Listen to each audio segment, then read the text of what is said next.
Ang paghihiganti ay isa sa pinakamasamang gawain sa mundong ito. Pero ang paghihiganti pala ay meron ding malalalim na kwento. Pinagpalang araw po sa inyong lahat mga kabangers at mga kayanggaw. Ang ibabahagi kong kwento ngayong araw ay karanasan naming noong ako'y binata pa lang sa probinsya ng Capiz. Isang kwentong pilit ibinabaon sa limot ng mga sakim na tao. At ang kwentong ito ang nagpapatunay na ang taong hindi marunong makontento ay ang taong magdadala ng sarili niyang kapahamakan sa hinaharap. Ako po si Agwa. Kabanong, mga kabangers at mga kayanggaw, ito ang aking kwento.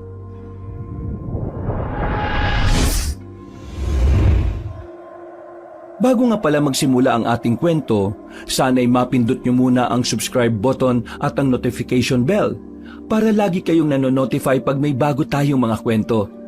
At huwag nyo rin kalilimutan mag-like at comment. Napakalaking tulong po ito sa ating channel para mas makapagatid pa kami sa inyo ng mga magaganda at mga nakakapangilabot na mga kwento. At ngayon, sa ating pagpapatuloy.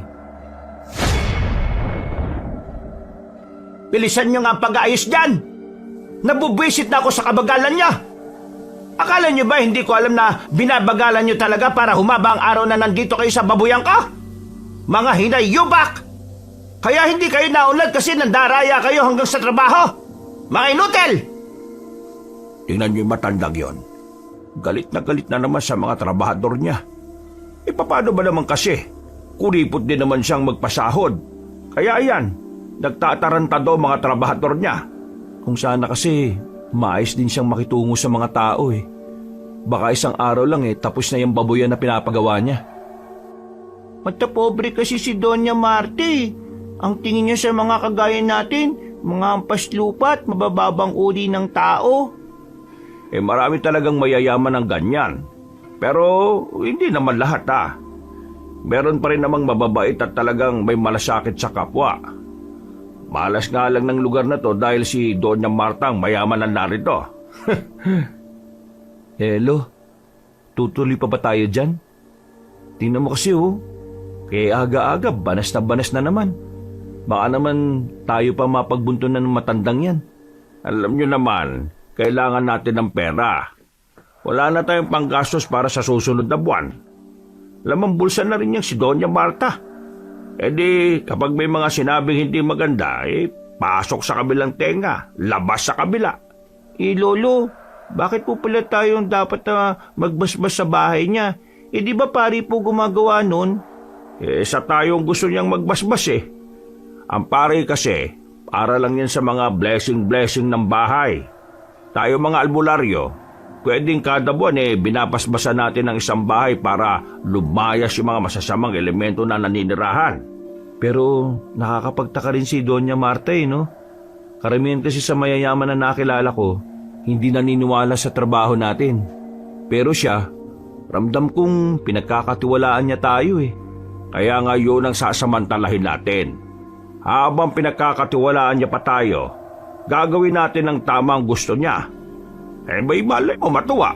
Tayo ulit ang kunin sa susunod na buwan o taon. Naglakad na lang kaming 3 papalapit sa babuyan ni Doña Marta Cabanong. At naroon siya para magmasid sa mga trabahador. Nang makita niya kami, ay padabog niyang binitiwan ng hawak-hawak niyang pamalo. Napatingin agad siya sa kasama naming bata na si Angelito. At bakit nagsama pa kayo ng bata, ha, Apostol? Doña Marta, yan po si Angelito. Kasama ko talaga yan sa mga lakad ko kasi isa rin siyang albularyo. Tumutulong din siya sa akin kapag meron kaming ginagamot. Bata? Albularyo? Ilang taon na ba yan? 10 taon na po ako. Bumuntong hininga si Doña Marta. Baka sa mukha niya ang pagkairita. Akala namin ay hindi niya papayagang sumama si Angelito. Pero sa huli ay hindi pa rin siya umangal. Nauna siyang naglakad at sumunod naman kami sa kanya. Walking distance lang din naman ang distansya ng babuyan niya sa mismong mansyon niya. Bago kami nakapasok sa loob, nadaanan na muna namin ang isang mahabang hallway na kung saan may mga gwardyang nagbabantay. Hindi ko maiwasang hindi mamangha. Yung kasi ang unang pagkakataon na nakapunta ako sa ganoong kalaking bahay. Lo, grabe. Ang laki pala talaga ng bahay ni Doña Marta. Kaya kapag nandun tayo sa atin, tanaw na tanaw eh. Huwag ka maingay. Ayaw ni Doña Marta na pinag-uusapan ang bahay niya. Ho? Bakit naman? Ay, ba hindi ko rin alam. Hindi nagtagal ay nakarating na rin kami sa loob mismo ng mansyon. May mga paliwanag lang si Doña Marta sa amin. Marami siyang sinabi sa amin na bawal hawakan. At habang sinasabi niya yun, ay nakatingin pa siya kay Angelito. Matapos ang sandaling usapan, sinimulan na rin namin ang pagbabasbas. Inilabas na namin ang libro kung saan naroon nakalagay lahat ng mga padasal. Kasunod naman ay ang libro na kulay pula na kung saan ay nilalaman naman nito ang mga ritual na mas lalong magpapalakas na magandang atmosfera sa loob ng bahay. Bandang tanghali na kami natapos. Nakaupo lang kami sa sofa habang naghihintay sa pagbabalik ni Doña Marta dahil meron itong pinuntahan. Lolo, naiihi po ako. Magpasama ka na lang sa kasambahay. Samahan mo nga na lang kaya. Tinatamad ako eh. Lolo, ako na lang po. Magpapaalam na lang po ko sa kasambahay. O siya sige. Yung sinabi ni Doña Marta kanina ha. Wag na wag kang hahawak sa mga bagay na ayaw niyang pahawakan. Naintindihan mo ba? Opo. Naintindihan ko po. Hindi naman po mahina utak ko eh. Diyos kong bata to. Apakayabang. O sige na. Umihi ka na't baka magkalat ka pa rito. Nagmamadaling naglakad si Angelito papunta sa mga kasambahay. Nakita naman namin sinamahan siya ng isang babae. Habang naghihintay kami ni Lolo, biglang may binuksang usapan si Lolo na hindi niya magawang sabihin sa akin nung kasama namin si Doña Marta. Agwa, meron akong nararamdamang kakaiba sa mansyon na ito na hindi ko lang matukoy kung ano. Anong ibig niyo sabihin, Lo? Parang may negatibong enerhiya akong nararamdaman eh. Kaya nga tayo nag-bless dito, di ba? Kasi may negatibong enerhiya. Yun ang tinutukoy ko. Yung negatibong enerhiya na tinaboy natin wala na. Pero yung nararamdaman ko hanggang ngayon, parang nakadikit na talaga siya sa bahay na ito. Para bang kasama siya ng kasaysayan ng tahanan na ito. Yun yung hindi natin kayang alisin. Pero nagtataka lang ako. Hindi ko siya matukoy kung ano Sa tagal ko sa pag-aalbularyo, isang pikit ko lang alam ko na kagad kung anong masamang elemento na namamahay sa isang tahanan. Pero dito, hindi ko alam Isa ba tong nilalang? Nilalang? Parang hindi. Basta, hindi ko maintindihan Kung makakabalik pa tayo rito sa susunod na buwan, baka doon ko malaman. Huwag niyong sabihin na pagtutuunan mo yun ng pansin. Hindi ako mapalagay Wala naman sigurong masama. Kasi malay mo, yung nararamdaman ko pala rito makakasama kay Doña Marta. Bakit hindi na lang natin itanong kay Doña Marta para malaman natin kaagad? Subukan natin kapag nakabalik na siya. Oh, ayan na pala siya. Tumayo kami at tumindig na maayos. Tumingin sa amin ng seryoso matandang babae. Mukhang good mood na siya noong mga oras na yon kaya nabawasan ang kaba ko. Doña Marta, natapos na po namin yung pagbabasbas sa bahay na ito. Ang gawin nyo na lang po ilawan nyo yung mga ibang parte ng bahay na madidilim. Mag-iwan din kayo palagi ng mga kandila sa altar. At yung mga gamit na hindi nagagamitin, kung ayos lang i-dispatcha na. Kasi ang mga masasamang elemento o mga negatibong enerhiya, dumidikit sila sa mga bagay na luma na o yung mga bagay na hindi na masyadong nagagalaw. Sa lahat-lahat, ayos na po ang bahay. Naalis na namin ang mabigat na atmosfera na bumabalot dito. Makakatulog na rin kayo ng mahimbing sa gabi. Ay mabuti naman kung ganon. Ang bayad ay ibibigay ko na rin sa inyo ngayon. Kukunin ko lang sa taas. Doña Marta, may itatanong lang po ko sa inyo kung ayos lang. Bakit? Ano ba yan? Gusto ko lang naman pong malaman kasi baka makatulong sa inyo ito, ha? Ito bang bahay ninyo, masaya po ba o malungkot ang naging kasaysayan nito? Hindi na muna sumagot si Doña Marta. Pero nakita namin ni Lolo na nagbago ang reaksyon ng mukha niya. Ang kaninang good mood ay parang biglang naging bad mood. Kaya bago pa makapagsalita ang Donya ay agad na binawi ni Lolo ang tanong niya. Nako, hindi naman ninyo po kailangang sagutin ng... Wala kang karapatan na magtanong tungkol sa mga bagay na masyado ng pribado. Itoon nyo na lang ang atensyon nyo sa kung ano lang ang pwede nyong pakialaman. Sige po, pasensya na po, Doña Marta. Hindi na nagsalita ang matandang yon. Naglakad na rin ito paakyat sa hagdanan. Napakamot na lang sa ulo si Lolo at nakatinginan na lang kaming dalawa. Ilang sandali pa'y nakabalik na rin si Doña Marta at inabot na rin sa amin ang sobre. Pero siyang Hilito ay wala pa rin sa tabi namin. Pupuntahan ko na sana siya pero dumating ang kasambahay. Ang sabi nito, nasagi daw ni Angelito ang flower vase na malapit sa banyo. Nang marinig yun ni Doña Marta, ay agad na nandisik ang mga mata nito. Saktong kararating lang ni Angelito. Anong ginawa mong bata ka? Di ba ang biling ko sa inyo ay wala kayong hahawakan na kahit na ano? Alam mo ba kung gano'n nakatagal ang vase na yan? Mas matanda at mas mahalaga pa yung kaysa saya. Bakit mo binasag? Hindi ko naman po hinawakan eh. Nadulas po kasi ako sa tapat ng banyo kasi hindi na punasan yung sahig. Napahawak lang naman po ako sa lamesa tapos umaga po yung vase. Kaya huwag ka na magdahilan. Tatanga-tanga ka kasi. Teka lang. Hindi naman po yata tamang ganyan ang sinasabi nyo sa bata, Doña Marta. Pwede nyo naman siyang kausapin ng mahinahon, ah. Kausapin ng mahinahon? Alam mo ba kung gaano kahalaga ang vase na yan? Kapag pinagsama-sama ang mga buhay ninyong lahat na narito, kulang na kulang pang kapalitan. Lilinisin ko na lang po. Huwag na! Ako na lang ang maglilinis. Lumayas na kayo dito dahil naiirita ka. At ikaw, Minda, ha? Lahat ng kasambahay, sabihan mong lumabas. Mamaya na papasok kapag tapos na akong linisin ang kalat ng balahurang bata na ito. Ramdam kong naiinis na rin si Lolo sa mga sinasabi ng Donya. Kaya bago pa makapagsalita si Lolo ng hindi maganda, ay agad ko na rin siyang niyayang lumabas. Kumalma din naman si Lolo habang naglalakad kami pauwi. Habang si Angelito naman ay napapakamot na lang sa ulo. Lolo, Kuya, pasensya na po talaga. Hindi ko naman po talaga sinasadya eh. Hindi ko naman po kasalanan na hindi sila nagpapatuyo ng sahig kaya ako nadulas. Wala kang kasalanan na po. Mabuting at nakahawa ka sa lamesang sinasabi mo eh. Kung hindi, baka nabagok pa yung ulo mo sa sahig. Para sa amin, mas mahalaga ka kaysa sa flower vase na yun.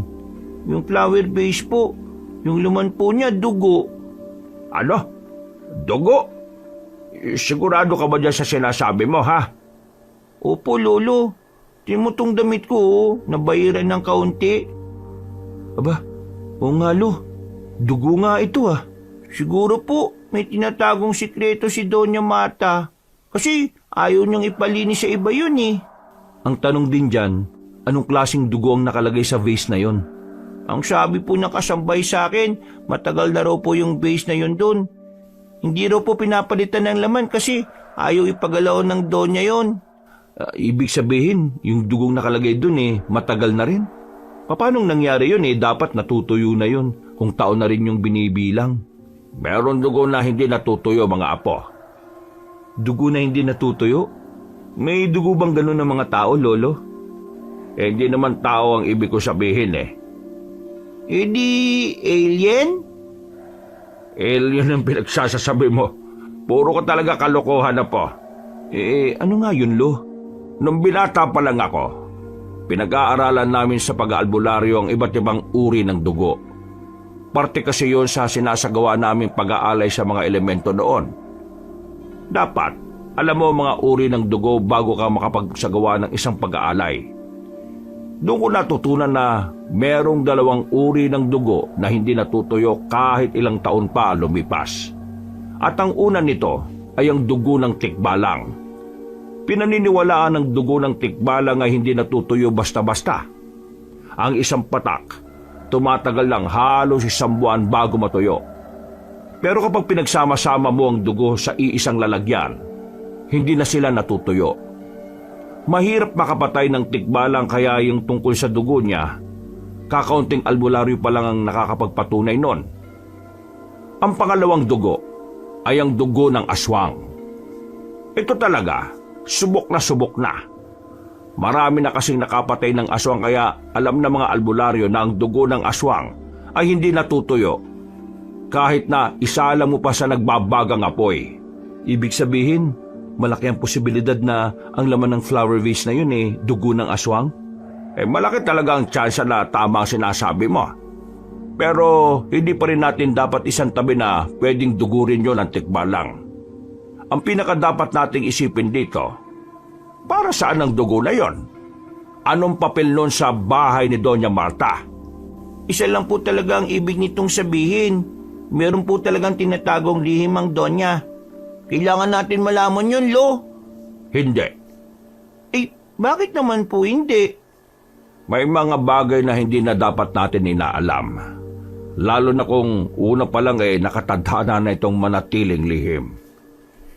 Paano kung yung palang negatibong enerhiya na nararamdaman nyo, Lo? Hindi nakapagsalita si Lolo sa tanong ko. Nakita kong napaisip din siya sa tanong ko na yun. Hanggang sa makabalik na kami sa bahay. Kapansin-pansin pa rin ang pagiging tahimik niya. Lo, kanina ka pa parang malalim ang iniisip ah. Ayos ka lang ba? Kahit kailan talaga. Ang dali mong makabasa ng tao, no? Lo naman, halatang-halata kasing hindi ka okay. Iniisip mo pa rin ba yung nangyari kanina? Iniisip ko lang yung tungkol sa dugo. Pakiramdam mo ba dugo ng aswang yon? Oo Pero hindi ko maintindihan. Anong meron sa dugo ng aswang? At matagal nang walang aswang dito sa Capiz. Paano siya nakakuha ng ganon? Paano kung yung dugo na yun galing pa sa panahon kung saan may mga aswang na nandito sa atin? Hindi ba nga hindi naman natutuyo yun? Pwede rin. Tingin ko, para matahimik yung kalooban mo, kailangan nating malaman kung para saan yung dugo.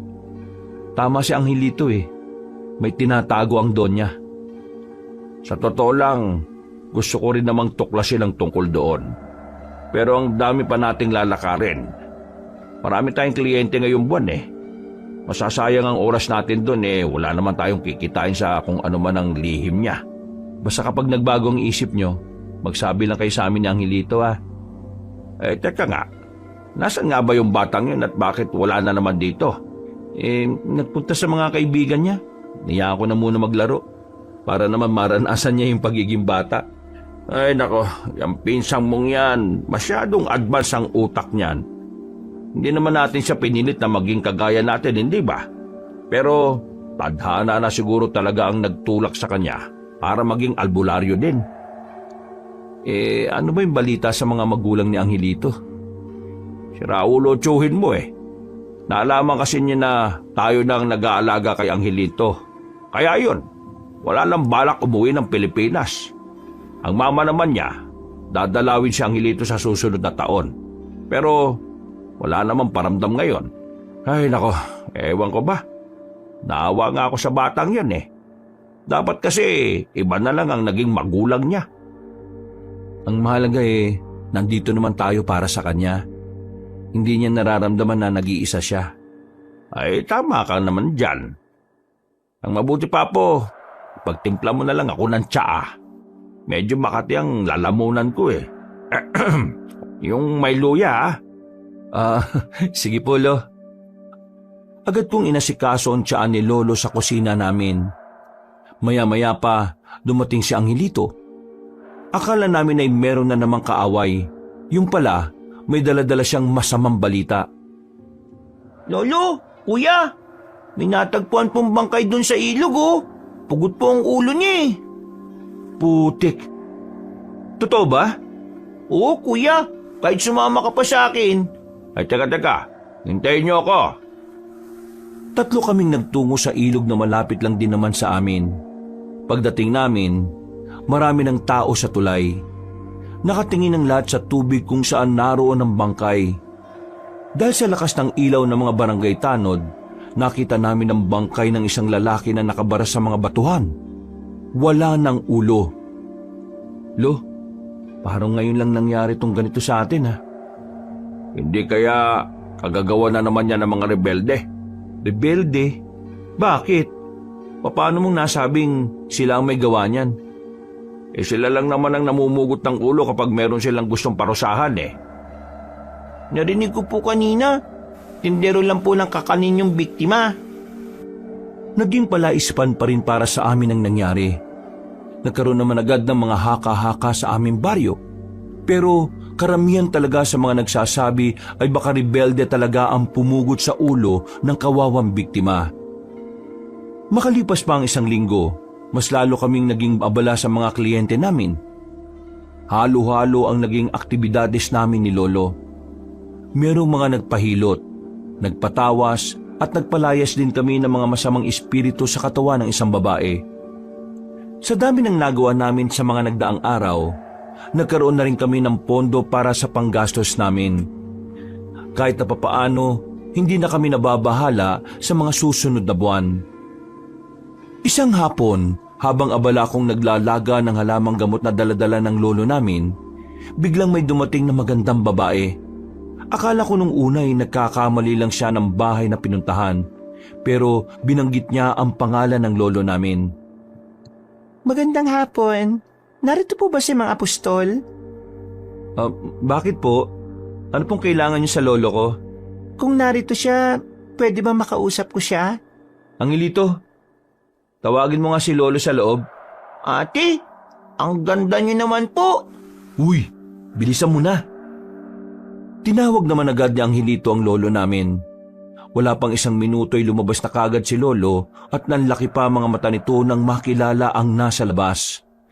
Umarko naman ang ngiti ng babae. Oh, senyorita, ano pong ginagawa niyo dito? Napadalaw po kayo. Kilala niyo po pala siya, lo? Apo ni Doña Marta yan. Nung bata pa yan, yung mga magulang niya ako palagi ang tinatawag kapag nakakasakit yan. Kaso nung edad 12 na yata yan umalis na sila rito sa Kapis. Nakakatuwa naman po, naalala niyo pa pala yung mga bagay na yon. Sino bang makakalimot? Ang babait kasi ng mga magulang mo. Ay, siya nga pala. May kailangan ka ba? Yun nga po, kaya po ako naparito dahil may sakit po si Lola. Pag-uwi ko ng mansyon, ang sabi sa akin ng mga kasambahay, 2 araw na raw na hindi magandang pakiramdam niya. Kaya kayo kagad ang naisip ko. Ay, ganun ba? Kaso kasi galing kami nung nakaraan dun Galit sa amin ang lola mo. Ito kasi yung bunso kong apo, nakabasag doon. Hindi naman sinasadya aksidente. Kung ayos lang po kayo na lang po magpunta. Hindi naman siguro magagalit kung alam niyang hindi kasama yung nakabasag. Ay, pwede naman. Wala namang problema. Marami pong salamat Gusto ko lang pong malaman kung anong nangyari kay Lola. Ayaw din naman niya kasing magpadala sa doktor.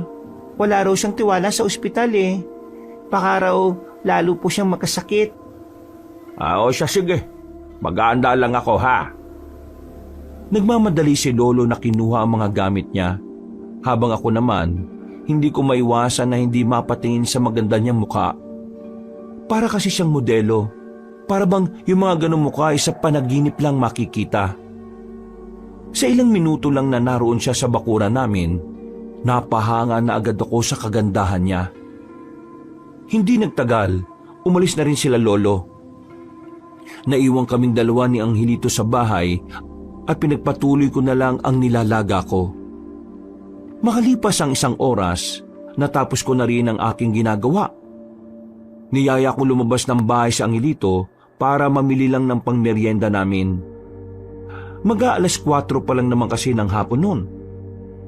Kuya, yung babae kanina, ang ganda-ganda niya, no? Siguro, crush mo siya. Magtigil ka nga. Bata-bata mo pa, crush-crush na kagad ang iniisip mo dyan. Ihalata naman sa'yo kanini. Grabe po kasi yung pagkakatitig mo. Parang gusto mo siyang tunawin. Oo na. Maganda nga yung babae kanina, di ba? As in maganda talaga. Pero lola niya si Doña Marte. Kaya wag na lang. Ano naman kung lola niya si Doña Marta? Si Doña Marta po ba yung diligawan niyo? Aba, nangangatwiran ka pang tukmol ka ha? Hindi naman sa ganun. Ang ibig ko lang naman kasing sabihin, mahirap abutin ang mga babaeng ganun. Kaya kung ikaw pipili ka balang araw ha, yung kalibel mo lang din. Hindi. Narinig ko kasi sa radyo, ang pag-ibig daw ay walang pinipili. Basta kung kanino raw po tumitibok ang puso nyo, yun na raw po yun. Kung ano-ano na naman ang naririnig mo ha. Natatawa na lang ako sa pinagsasasabi ng pinsan kong si Angelito. Pero ang tawa kong yon ay nabura ng may mga makasalubong kaming tsismosa na natataranta. Nang tanungin namin kung ano ang nangyayari, sinabi nila sa amin na meron na naman daw bangkay na natagpuan. Pero sa pagkakataong yon ay hindi na raw sa ilog, kundi sa likod na raw ng lumang simbahan. Nagkatinginan kami ni Angelito. Sa halip na bibili kami ng merienda, mas inuna pa namin puntahan yon.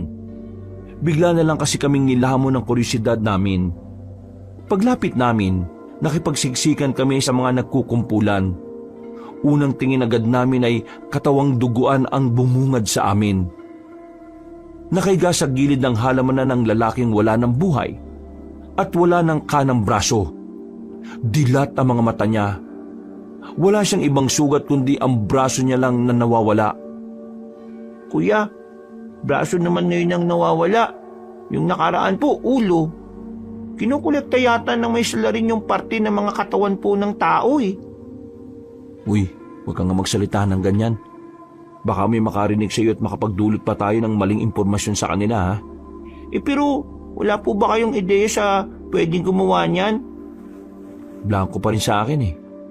Pero kung sino man ang gumawa niyan, napakawala niyang puso. Hindi ko na kinayang tingnan ng bangkay kaya hinila ko na si Angelito para umalis. Nawala na rin kami ng ganang kumain nun. Pagdating namin sa bahay, inabutan namin si Lolo na kararating lang din. Kinuwento namin sa kanya agad ang nangyari. Kagaya ng inaasahan ko, ikinagulat na naman niya ang balitang dala-dala namin. Maging siya ay napapaisip na rin kung sino nga ba ang salarin. Una, ulo nawawala. Ngayon, kanang braso naman. Ano kayang naisip ng gumawa nun at bakit gano'n niya pinapatay ang mga biktima? Wala namang makapagsabi lo eh. Kahit yung mga pulis wala rin namang maibigay na matinong impormasyon. Bakit lo? Mukha yatang may iba kayong iniisip ah. Ha? Ay, wala naman. Ayos lang naman ako. Ano nga palang nangyari sa lakad nyo? Ayos na bang pakiramdam ni Doña Marta? Wala namang malalang problema kay Doña Marta. Masyado lang siyang pagod. Pinainom ko na lang naman ng herbal at pinayuhan ko rin na magpahinga. Magiging ayos na rin siya mamaya o bukas. Yan lang talaga? Bakit parang hindi ka okay? Paano? Naglibot ako sa mansyon, Agwa. Yung vase na nabasag ni Angelito, marami pang ganun sa ibang parte ng bahay.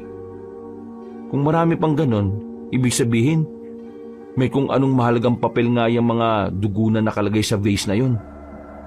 Medyo naghihinala na ako rito kay Doña Marta Bakit? Ano po bang nasa isip niyo, Lo? Pakiramdam ko, meron siyang ginagawa na may kinalaman ng itim na salamangka. Mangkukulam si Doña Marta? Hindi. Wala akong nararamdaman na ganun sa kanya. Basta, palagay ko, may ginagawa siyang ipinagbabawal. Anong balak niyo ngayon? Tingin ko, kailangan talaga nating alamin kung anong tinatago niya. Isang linggo ulit ang nakalipas, Kabanong. Sa mga nagdaang araw, wala kaming ibang ginawa kundi ang magmasid sa mansyon. Nagmatsyag din kami kay Doña Marta, pero kahit na anong gawin namin, wala kaming makuhang impormasyon na magbubunyag kung ano man ang ginagawa niya. Mga bandang 5:00 ng hapon, nakita namin si Doña Marta na lumabas kasama ang apo nitong si Esma. Wala silang ibang kasama. Talagang silang dalawa lang.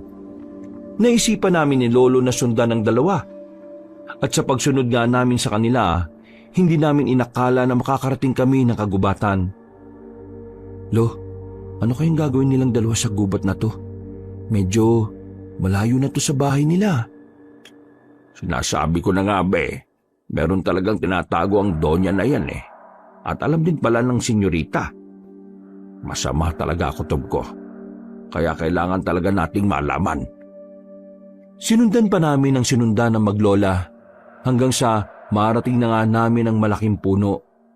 Malapad ang katawan nito at nung mga sandaling yon, nakita namin silang dalawa na pumunta sa likuran ng puno. Nang sundan namin sila roon, nagtaka kami dahil bigla silang nawala. Pagtapak namin, narinig namin ang kakaibang kalabog sa paanan namin. Dito na namin natuklasan ang sikretong daan pababa. Meron silang underground. Nagkatinginan kami ni Lolo. Sabay na tumango bilang pagsang-ayon na pasukin ang lagusan na yon. Pero hindi pa man namin nabubuksan ang pintuan nang biglang makarinig naman kami ng malakas na sigaw. Dinig na dinig namin yon. Kaya nasisiguro namin na hindi yon na nasa malapit lang ang sumisigaw. Parang humihingi ng tulong yun . Unahin na muna natin yon. Mababalikan naman natin to. Nagmamadali na kaming pinuntahan ang kinaroroonan ng sumigaw. Nang maabutan namin ng lalaking biktima ay naghihingalo na siya. Wala na ang kaliwang braso niya. Sinusubukan ng lalaki na makapagsalita pero ilang segundo lang, bigla na lang siyang nangisay hanggang sa tuluyan na itong malagutan ng hininga. Nandito lang gumawa niyan. Tara, hanapin natin. Sinuyod namin ang kagubatan. Meron kaming nakitang bakas na mga patak ng dugo. Sinubukan naming sundan ang direksyon noon pero natigil ang mga bakas sa kalagitnaan ng sagingan. Pero hindi pa rin kami tumigil. Nagiwalay na kami ng landas ng lolo ko. Pero wala na kaming nakitang salarin. Inabot na nga kami ng dilim sa gubat. Ang bilis na wala ng salarin, Lo. Hindi yata tao yung gumawa nun sa lalaki. Oo, yun rin ang hinala ko, hindi tao. At merong pattern kung paano siya pumatay. Anong ibig niyo sabihin, Lo? May ideya ka na ba? Isang tao lang ang makakakumpirma ng mga naisip ko. Si Dodong. Nilisan namin ang kagubatan. Hindi na namin nabalikan pa ang bangkay. Hinayaan na lang namin na iba ang makatuklas kaysa kami pa ang mapagbintangan. Yung lagusan naman na pinasukan ng maglola, isinantabi na lang muna namin. Mas inuna namin puntahan ang kakilala ni Lolo na binatang albularyo. 10:00 na ng gabi na makarating kami sa kabilang baryo. Sa bakuran pa lang ay nakita na kami ng lalaking yun. Hindi ko siya kilala. Ni minsan ay hindi nagtagpo ang landas namin. Pero base sa kung papaano sila mag-usap ng lolo ko, ay parang matagal na silang magkakilala. Oh, long time no see mga pustol. Ano't napadpad ka rito at may kasama ka pang alalay ha? Hindi ko alalay yan, apo ko yan. Isa ring albularyo. Oh, kinagagala ko makilala ka pre. Ay, Dodo nga pala pangalan ko. Agwa naman ang pangalan ko. Wow, Agwa. Kaano-ano mo si Vendetta? Hindi kami nagpunta rito para makipagbiruan, Dodong. May malaga kaming gustong malaman. At tingin ko ikaw lang ang makapagbibigay sa amin ng impormasyon na yon. Aba, mukhang seryosong bagay na ang pag-uusapan natin ha. O sige, maupo kayo. Ihatid ko sa inyo ang masarap na kape. Sandaling umalis ang lalaking si Dodong. Naiwang kami sa bakuran. Naupo sa harapan ng mahabang lamesa na yari sa kawayan. Si Dodong, anak ng kumpare ko yan. Nung nabubuhay pa ang kumpare ko madalas ako rito. Bata pa yan si Dodong, makulit na noon pa. Hanggang ngayon naman Siya na ngayon ang nagbana ng pagiging albularyo ng ama niya. Mabait naman yan kaso makulit lang talaga madalas. Mukhang namang magkakasundo kaming dalawa Oh, ito na ang masarap na kape. Ang bilis ko magtimpla, di ba? Ngayon, anong pag-uusapan natin? Nung kasama ko pang tatay mo, meron siyang binanggit sa akin na isang pamamaraan ng pag-aalay para buhayin ng isang nilalang na namayapa na. Hindi ko na maalala ang tawag doon eh. Pero pagkakaalala ko, kailangan ng iba't ibang parte ng katawan ng tao. Pagkakabit-kabitin bago ito lagyan ng malakas na ritual. Nabanggit ba sa'yo ng tatay mo kung ano yon? Alam ko yan. Dugtong buhay ang tawag dyan nila tatay. Dugtong buhay? Oo nga, tama. Naalala ko na. Bakit bigla ka nagkaroon ng interes sa dugtong buhay? Alam mo naman siguro na mga gumagawa lang nun kampo ng kadiliman. Sinong bubuhayin nyo? Sira ulo, hindi kami. Merong iba na gustong gawin ng dugtong buhay. Nitong mga nakarang araw sa amin, may sunod-sunod na pagpatay na nangyayari. Yung una, may pinugutan ng ulo. Pangalawa, kanang braso naman ang nawawala. At sa pangatlong biktima, yung kaliwang braso naman ang kinuha. Wala kaming mahanap na salarin. May ideya na ako kung anong ginagawa nun. Pero gusto kong marinig mula sa'yo para makumpirma. Aswang! Aswang ang gumagawa niyan. Ang aswang din naman ang nagpauso niyan ayon kay tatay. Ginagawa yan ng mga aswang kapag meron silang gustong buhayin na malakas na aswang. Marami silang gumagawa niyan, isang grupo. O baka nga higit pa Ibang grupo ng mga pumapatay para kumulekta ng parte ng katawan. Iba rin naman ang nagre-ritual. Lahat ng bibiktimahin nila ay yung mga taong may masamang pag-uugali. Basta lahat ng taong marami ng ginagawang kasamaan o kaya naman yung mga taong pasuko na sa buhay. Ang negatibong enerhiya kasi na daladala ng taong yun ang mas lalo magpapalakas sa ritual. Sa oras na makumpleto na nila ang parte ng mga katawan, sisimulan na nila ang ritual. Madali na lang ang ritual lalo na kapag yung mga magsasagawa talagang mga biyasang aswang din.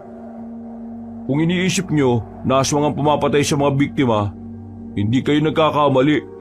Wala namang ibang nilalang ang magsasagawa ng dugtong buhay Mga aswang lang. Ibig sabihin, meron pa pala talagang aswang dito sa Capiz? Nakakagulat din kaya yan para sa akin. Kasi matagal nang alam ng lahat na wala na sila. Ibig sabihin lang nito, napakagaling nilang itago ang sarili nila. Naku, seryosong problema pala to. May nasabi ba si kumpare kung paano ko kontrahin ang ritual? Wala Ang sinabi lang niya, para mapigilan ng dugtong buhay, kailangan yung pigilan yung mga aswang na nangungulekta ng parte-parte ng katawan ng tao. 1 linggo ang pagitan ng pangungulekta nila. Kung mapipigilan niyo ang susunod at wala sila mabibiktima, masisira ang pattern nila. Babalik sila sa umpisa.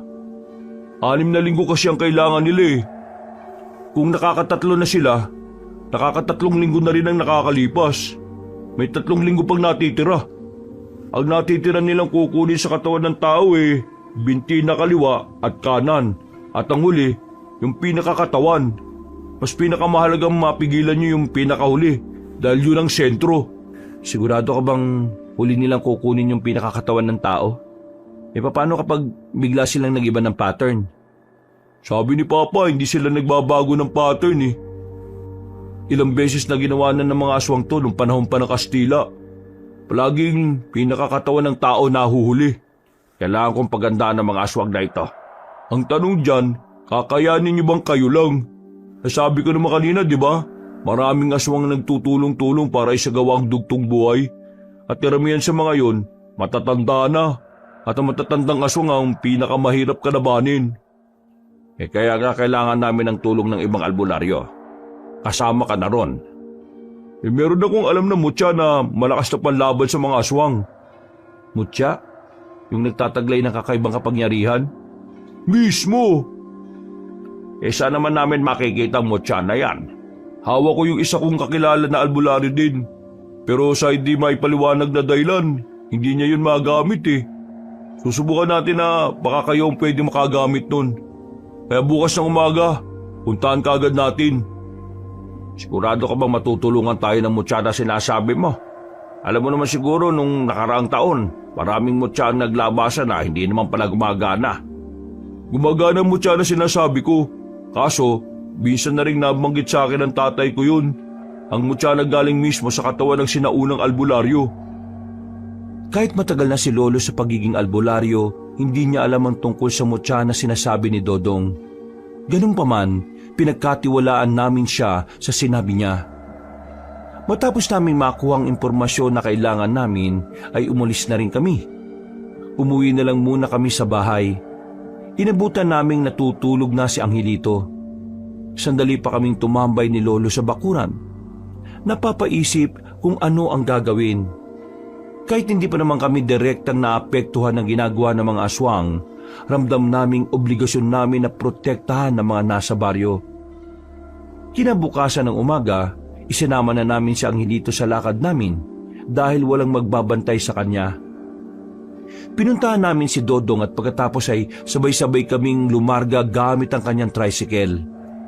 Hindi naman kalayuan ang binyahe namin kaya 8:00 pa lang ng umaga ay narating na rin ng bahay ng sinasabi ni Dodong na kakilala niya. Rogelio! Long time no see ah! Anong ginagawa mo rito? Yan talaga bungad mo? Wala bang good morning man lang? Anong good morning eh? Alam ko naman na papasyal ka lang dito kapag may kailangan ka. Teka, sino pala yung mga kasama mo? Pamilyang albularyo. Ito si Mang Apostol, kumpare ni Erpat. Matagal ng albularyo yan. Veterano na rin na may tuturing. Ito naman si Agua, apo niya. At itong batang ito, si Angelito. Pati itong batang to, albularyo? Opo, albularyo po ko. Marami na po kong napagaling. Ano bang kailangan nyo? Nabanggit ko sa kanilang tungkol sa mutya. Naisip ko lang na baka isa sa kanilang 3 ang makagamit nun. Baka pwedeng ipahiram natin sa kanila. Ipahiram? Seryoso ka ba? Ano yun, laruan? Kailangan namin ng panlaban sa mga aswang. Teka. Aswang? Wala nang aswang ah. Matagal na. Hindi totoong wala sila. Ang totoo, nagtatago lang sila sa loob ng mahabang panahon. Ngayon, may sinusubukan silang buhayin. Agad na naming pinaliwanag kay Rogelio ang mga bagay-bagay. Matapos mailatag sa kanya ang mga nangyayari, kalaunan ay naniwala na rin naman siya na totoong buhay pa ang mga aswang. Sa katunayan, nasabik din siyang makaharap ang mga aswang kaya nagkusa na siyang sabihin sa amin na gusto niyang sumama na mapuksa ang mga aswang. Ngayon pwede na ba namin makita kung ano yung mutya? Ano mutya ba yung sinasabi niyo? Mutya ng libag. Mutya ng libag? Meron po ba nun? Nagsalubong ang kilay ni Rogelio dahil sa tawa ni Angelito. Kitang-kita ang inis sa mukha nito. Kaya kinalibit ko kagad ang pinsan ko para patahimikin. Ano nakakatawa bata, ha? Sandali. Seryoso ka ba? Hindi kami nakikipagbiruan dito, iho, ha? Bakit mo kahuba ako nakikipaglokohan? Pre, anong mutya ng libag? Akala ko ba mutya ng kuko? At saan mo naman nadampot yung mutya ng kuko? Wala akong sinabing ganun ha. O sige, ganito. Ipaliwanag mo na lang sa amin kung para saan yung mutya ng libag? Nagpipigil kayong tumawa. Pinagtatawanan nyo lang ako eh. Hindi. Hindi naman siya ganon. Ngayon lang kasi kami nakarinig ng ganon. Ang mabuti pa, sabihin mo na lang sa amin ang bagay tungkol sa mutya na yon. Sandaling namayaning katahimikan. Pero ang totoo, gusto ko na rin tumawa ng mga sandaling yon, Kabanong. Humugot ng malalim na paghinga si Rogelio. Nang makita niyang handa kaming makinig, ay sinimulan na rin niya ang pagsasalita. Nakakatawa mang isipin pero ang mutya na tinutukoy ko ay totoong nanggaling sa libag. Mula ito sa katawan ng sinaunang albularyo na si Ramses. Pinagpasapasahan na ito ng angka namin hanggang sa makabagong henerasyon. Pero ni isa sa amin walang makagamit. Ang sabi ng mga kamag-anak ko, ang tanging makakagamit lang daw nun ay ang taong may pinakamalinis na puso. Ang sino mang makakawak sa mutya ay siyang itinakda na gumamit nito. At para mapalabas ang totoo nitong kapangyarihan, kailangang hindi maligo ang gagamit sa loob ng 1 buwan. Teka, hindi maliligo? Para ano? Lakas amots ah. Seryoso nga ako sa sinasabi ko. Kahit ipabasa ko pa sa inyo yung libro. Sige, tuloy mo. Ang nagmamayari kasi ng mutya nito ay si Ramses. Hindi niya hilig maligo. Sa kakaiwas niya sa kalinisan, Doon lumabas yung mutya sa mismong katawan niya. Kailangan maramdaman ng mutya na ang nagmamay-ari sa kanya kagaya rin ng una niyang amo. Hindi rin ba kayo naligo ng isang buwan nung sinubukan yung gamitin yon? Oo, kaso hindi namin mapagana sa hindi maalamang dahilan Busilak din naman ang puso namin, pero hindi ko alam kung bakit ayaw gumana. Sige, ipakita mo sa amin yung mutya ng libag. Sandaling umalis si Rogelio at sa kanyang pagbabalik, daladala na niya ang isang garapon. Nasa loob ng garapon na yun ay ang binilog na libag na halos kasing laki ng holen. Niligay ni Rogelio ang mutya sa palad niya, pero nakita na lang namin na biglang dumudugo na ang dalawa niyang ilong. Nakaramdam din siya ng pagkahilo kaya nag-alala na kami sa kanya. Agad niyang binitiwan ang mutya at nilagay muna sa lamesa. Hindi ko talaga kaya. Anong nangyari? Kapag hindi ikaw ang gustong piliin ng mutya, makakaramdam ka ng hilo kapag ginawa ka mo siya. Dudugo ang ilong mo at lalamigin ka. E paano malalaman na ikaw ang pinili ng mutya na yan? Hindi ko rin alam Ang sabi lang sa akin ng matatanda, kailangan busilak ang puso ng taong kanyang pipiliin. Sinimulan na naming alamin kung sino sa aming apat ang pipiliin ng mutya. Nauna si Dodong, pero sa kasamaang palad ay dumugulang din ang ilong niya. Sumunod naman si Lolo. Hindi pa nagtatagal ang mutya sa kamay niya ay nakaramdam na rin siya ng pagkahilo. Ako na ang sumunod nun. Kinakabahan ako. Hindi dahil ayaw kong maranasan din ni Angelito ang pagkahilo, kundi dahil baka mamaya ay wala na sa aming tatlo ang magmamay-ari sa kanya. Huminga na muna ako ng malalim at saka kinuha ang mutya. Nilapag ko sa palad ko. Nagbilang kami ng umabot na 1 minuto. Nagkakatingin na sila. Nagtataka sila dahil sa akin lang tumagal ang mutya nang hindi ako nahihilo at dinuduguan ng ilong. Oh, hindi dumudugo ilong niya Agwa, nakakaramdam ka ba ng hilo? Wala Hindi ako nakakaramdam. Ikaw ang pinili. Magsasalita pa sana ako nang biglang unti-unting natunaw ang libag sa palad ko. Nagtubig at parang nagputik. Nataranta si Rogelio. Ang sabi niya kasi, hindi raw ako ang pinili. Nasira daw ang mutya. Hindi naman daw kasi nalulusaw ang mutya ng libag. Matigas na raw kasi yon dahil sa tagal na nitong nakaimbak. Dismayado kaming lahat sa nangyari. Buong akala namin ay hindi na mapapakinabangan ang sinasabing mutya. Napapakamot na lang din sa ulo si Rogelio. Wala ka bang ibang ginawa kaya nalusaw yung mutya ng libag? Wala. Nakita mo naman, di ba? Hawak-hawak ko lang siya sa palad ko. Hindi kaya wala naman talagang kapangyarihan ng libag na yun? Ibig ko sabihin, meron naman pero hindi naman malakas. Kasi kung malakas yun, hindi naman yung matutunaw ng basta-basta Baka kailangan na lang po nating tanggapin na lalabanan po natin ng mga asong na walang inaasahang mutya. Kung wala tayong magagawa sa mutya, ihanda na natin ang sarili natin sa pakikipaglaban. Tama si Lolo. Lalo na ngayon. Malapit na nilang mabuo ang katawan. Kailangan nating mapigilan yon. Hindi pa rin ako makapaniwala na ang mutya na ilang dekada na naming iningatan ay nalusaw na lang ng ganon. Pasensya ka na pare Hindi sana mawawala yon kung hindi ko sila dinala rito. Hindi, ayos lang yon. Ako rin naman ang nagsabi sa'yo dati na magdala ka ng albularyo rito para alamin kung sinong tagapangalaga ng mutya. Wala kaming napala nung umagang yon. Bagsak ang mga balikat namin nang lumabas na kami ng bakuran ni Rogelio. Napapailing na lang din si Dodong. Wala, ganun talaga. Ginawa ko na makakaya ko para makatulong pero wala tayong napala. Pero huwag kayong mag-alala.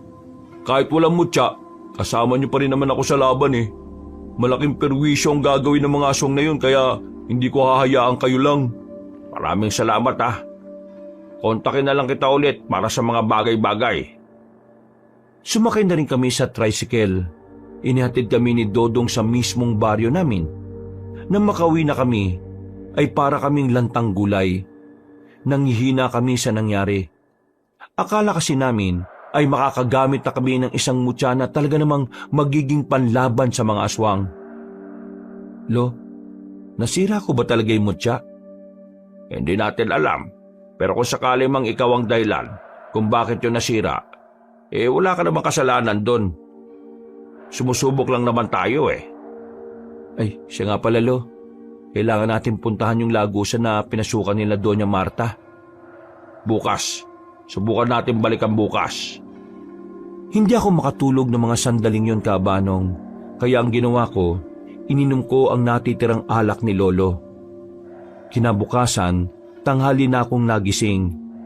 Nagluluto na si Lolo sa bakuran, habang si Angelito naman ay naghuhugas na ng mga pinggan.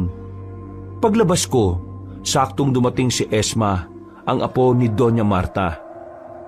Ay, Senyorita Esma, napadalaw ka ulit.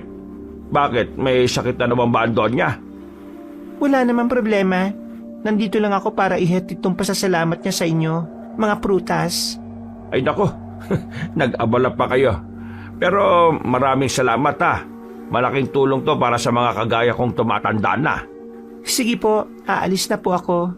Ay maupo ka muna at magpahinga. Kabilang baryo pa ang bahay ninyo kaya alam kong napagod ka sa paglalakad. Hindi na po. Meron pa po kasi akong pupuntahan bukas eh.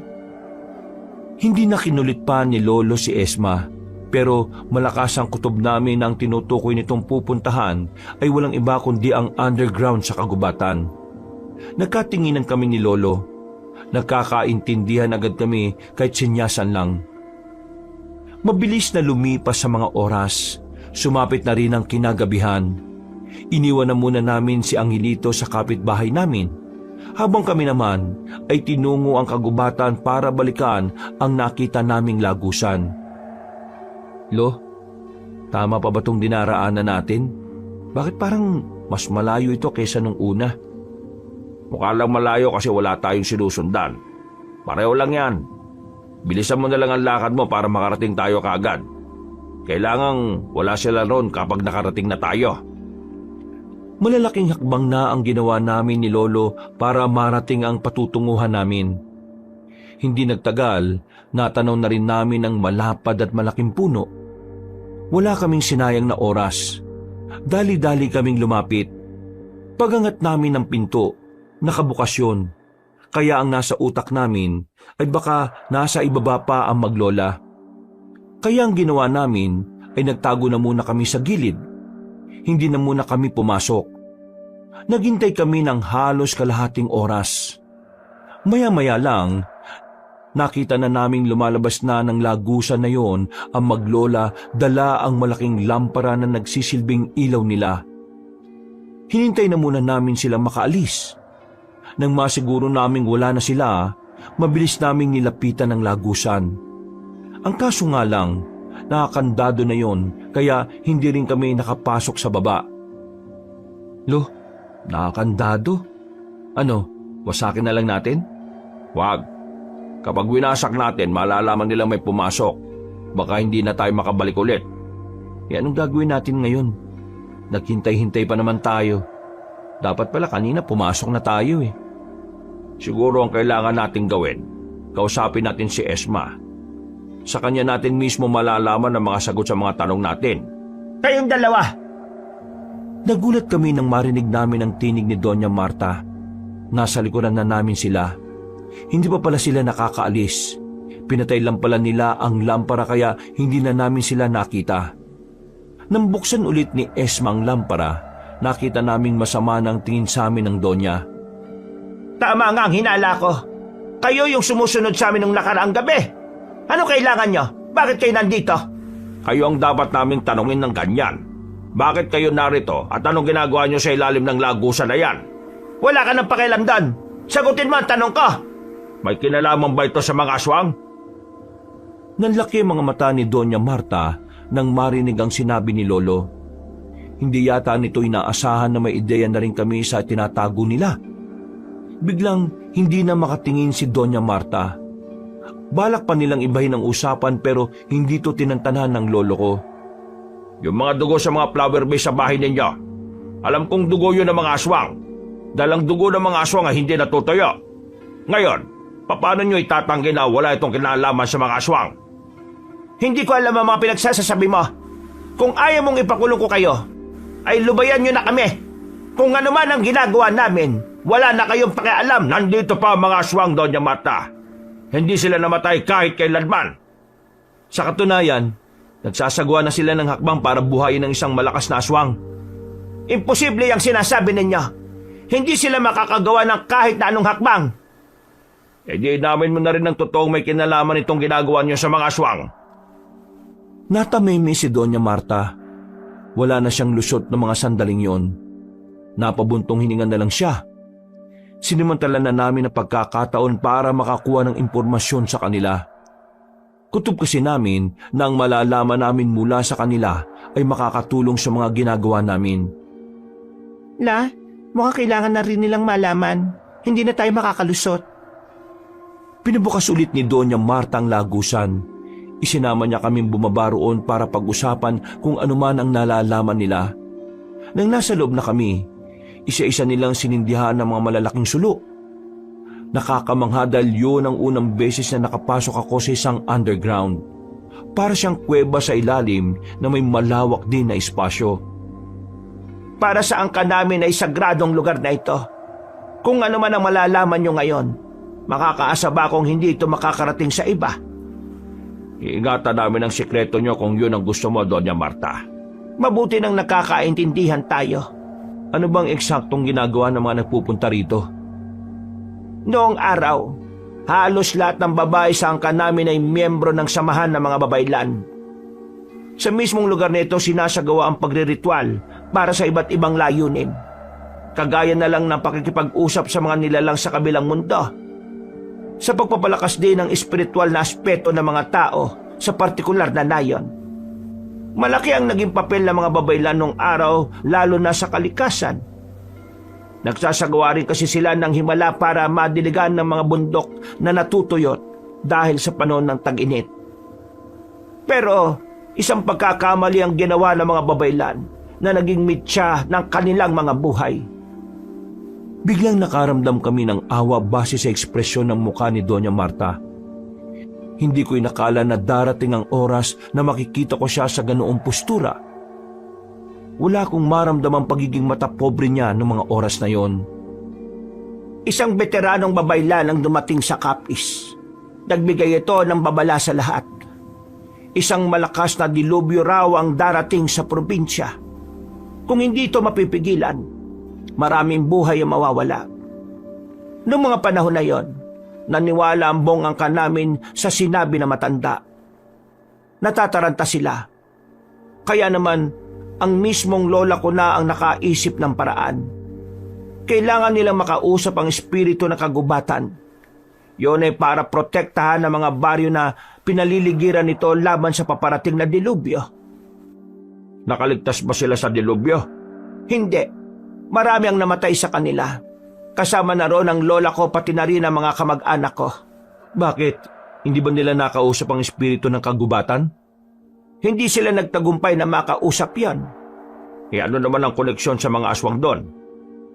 Ang dahilan kung bakit galit na galit ang mga aswang sa mga babaylan. Dahil sa karumal-dumal na ginawa ng mga babaylan noon. Para kasi makausap ang espiritu ng kagubatan, kailangan mag-alay ng dugo ng mga masasamang nilalang. At ang unang naisip ng mga babaylan, mga aswang. Pinakuha nila ang mga aswang at wala silang pinipili. Bata man o matanda.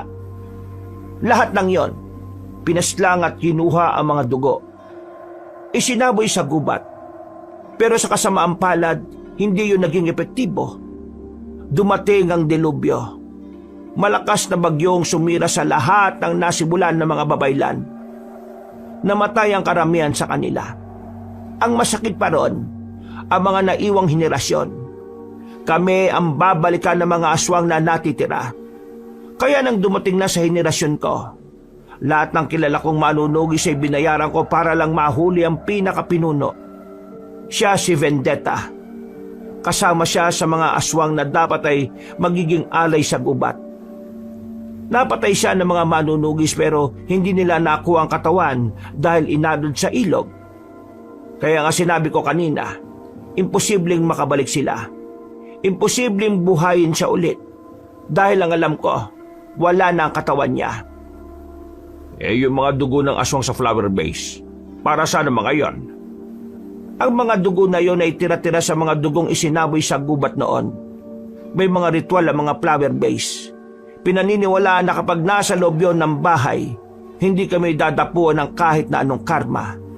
Pero nang mabasag ang isa, dito ko naramdaman na parang magsisimula na ang masamang balik sa amin. Pwede ba naming malaman kung ano ang binabalikan nyo rito? Pinasunod kami ni Doña Marta. Naglakad kami ng kaunti. Dinala niya kami sa isang malaking ribulto ng itim na anghel. Nakita pa namin doon ng mga alay na prutas na ang ilan ay nabubulok na. Kailangan namin magpunta rito kapag nakakaramdam kami ng hindi maganda. Sa itim na anghel na yan namin dinarasal ang lahat. Nawindang ako noon sa lahat ng nalaman namin sa maglola. Hindi ko inakala na ganun pala kalalim ang pinagbulan ng kanilang angkan. Namamangha at napapanganga na lang ako. Sobrang komplikado ang nakaraan nila, Kabanong. Totoo pala talaga na may madilim na kasaysayan na bumabalot sa bahay nila Doña Marta. Dahil ang bahay daw na yon ay siya ring mismong bahay ng mga kamag-anak nila noon.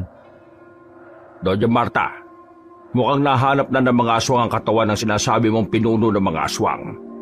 Isasagawa na nila ang tinatawag na dugtong buhay, na kung saan, gamit ang iba't ibang parte ng katawan ng tao pagkakabit-kabitin nila bilang alay para buhayin ng isang malakas na aswang. Nakakatatlo na sila, Doña Marta. Kapag nagtagumpay sila, alam mo naman na siguro kung sino ang una nilang babalikan. Bumaka sa matinding takot sa mukha ng matandang babae, Kabanong. Ang dating maangas at masungit na Donya ay naging maamo na sa paningin namin. Punong-puno ng takot ang mukha niya. Hindi rin mapakali ang kamay niya dahil sa kaba. Hindi siya maaaring makabalik. Hindi niya pwedeng malapitan ng pamilya ko. Ibang henerasyon na ito. Wala na sila kinalaman kung ano man ang ginawa ng kamag-anak ko at kung ano man ang ginawa ko kay Vendetta. Kaya gusto kong hingi ng tulong ninyo. Kung totoong gumagawa na sila ng hakbang para maibalik siya, tulungan niyo akong protektahan ang pamilya ko. Kayong tatlong albularyo, kailangan ko kayo. Handa kaming tumulong sa lahat ng kailangan niyo. Huwag lang sila makalapit sa amin.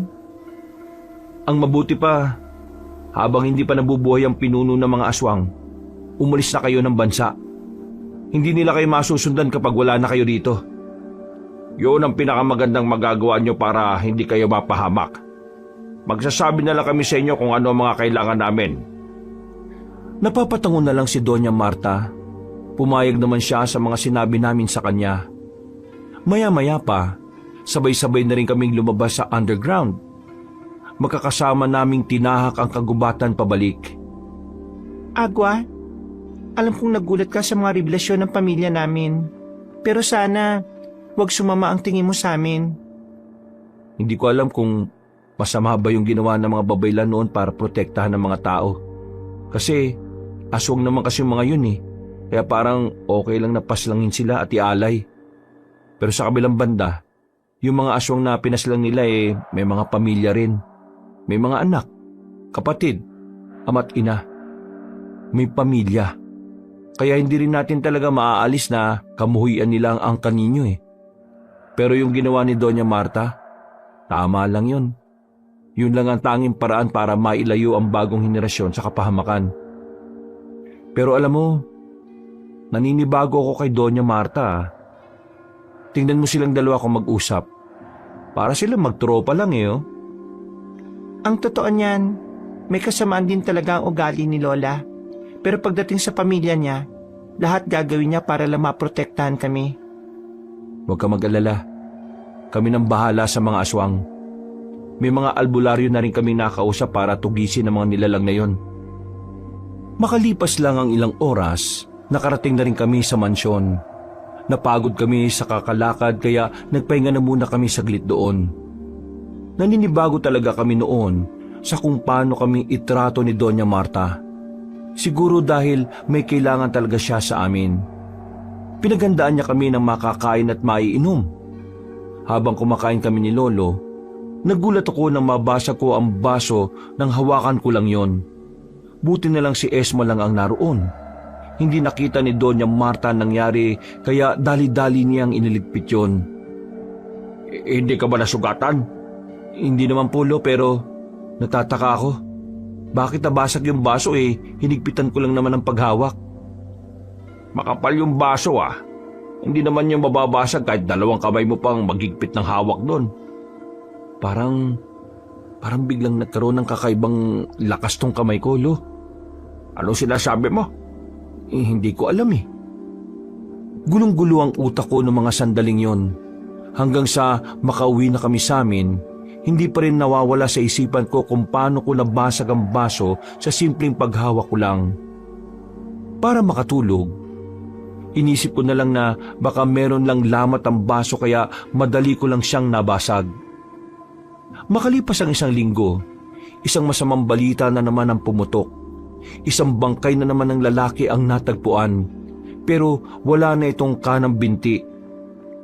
Dismayado kami noon dahil buong gabi naming sinuyod ng kagubatan para pigilan ang mangyayari. Ang problema nga lang, hindi namin nakita ang mga aswang noon. Lintik na yan. Nagpuyat-puyat pa tayo. Buong gabi tapos wala rin palang mangyayari. Nakalusot pa yung mga hinayupak na aswang na yan.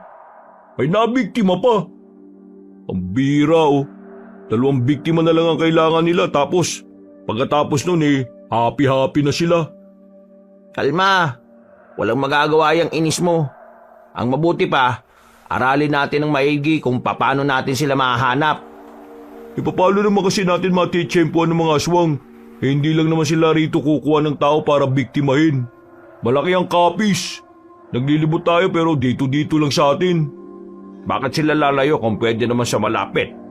Malapit? Nasa malapit lang ang mga aswang. Kung nasa malayo sila, bakit dito nila pinipiling kumuha ng mga pang-alay? Mismo. Galing mo mga apostol. Kailangan natin ng tulong na ibang manunugis. Kailangan nating magparonda ng maraming tao. Paghandaan natin ang susunod nilang biktima. Meron pa tayong 1 linggo. Dahil sa pag-abigo naming mahuli ang mga aswang, naging mas sistematiko na ang mga galaw namin. Kinausap na namin ang lahat ng mga albularyo sa kapis. Nagsagawa kami ng malawakang pagpupulong. Inaprubahan din naman ng mga yon ang mga planong naisip namin kontra aswang. At 1 linggo na naman nga ang nakalipas, nakahanda na ang lahat. Bawat sulok ng kapis ay meron ng mga nagbabantay. Ito'y para masiguro na hindi na maitutuloy ng mga aswang ang pambibiktima nila. 1 buong gabi na naman kaming naghintay. Pero sa baryo namin at sa kabila, walang nagpakitang aswang. Sumapit ang kinaumagahan. Walang pumutok na balita. Ang mga kontak naman namin sa ibang parte ng kapis ay hindi rin nakaharap ng mga aswang. Isa lang ang ibig sabihin nito. Nasira na natin yung pattern nila. Hindi sila nakahanap ng bagong alay para maituloy ang binabalak nila. Ibig ba nitong sabihin, nagtagumpay tayong pigilan sila?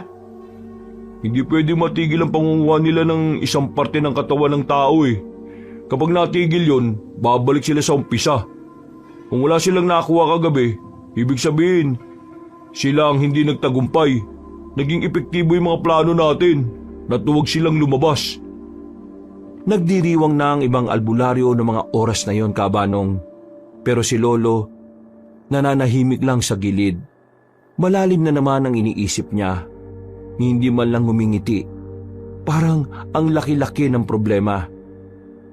Kaya habang nakakasiyahan na ang mga albularyo sa kuta, nilapitan ko sa isang tabi ang lolo ko.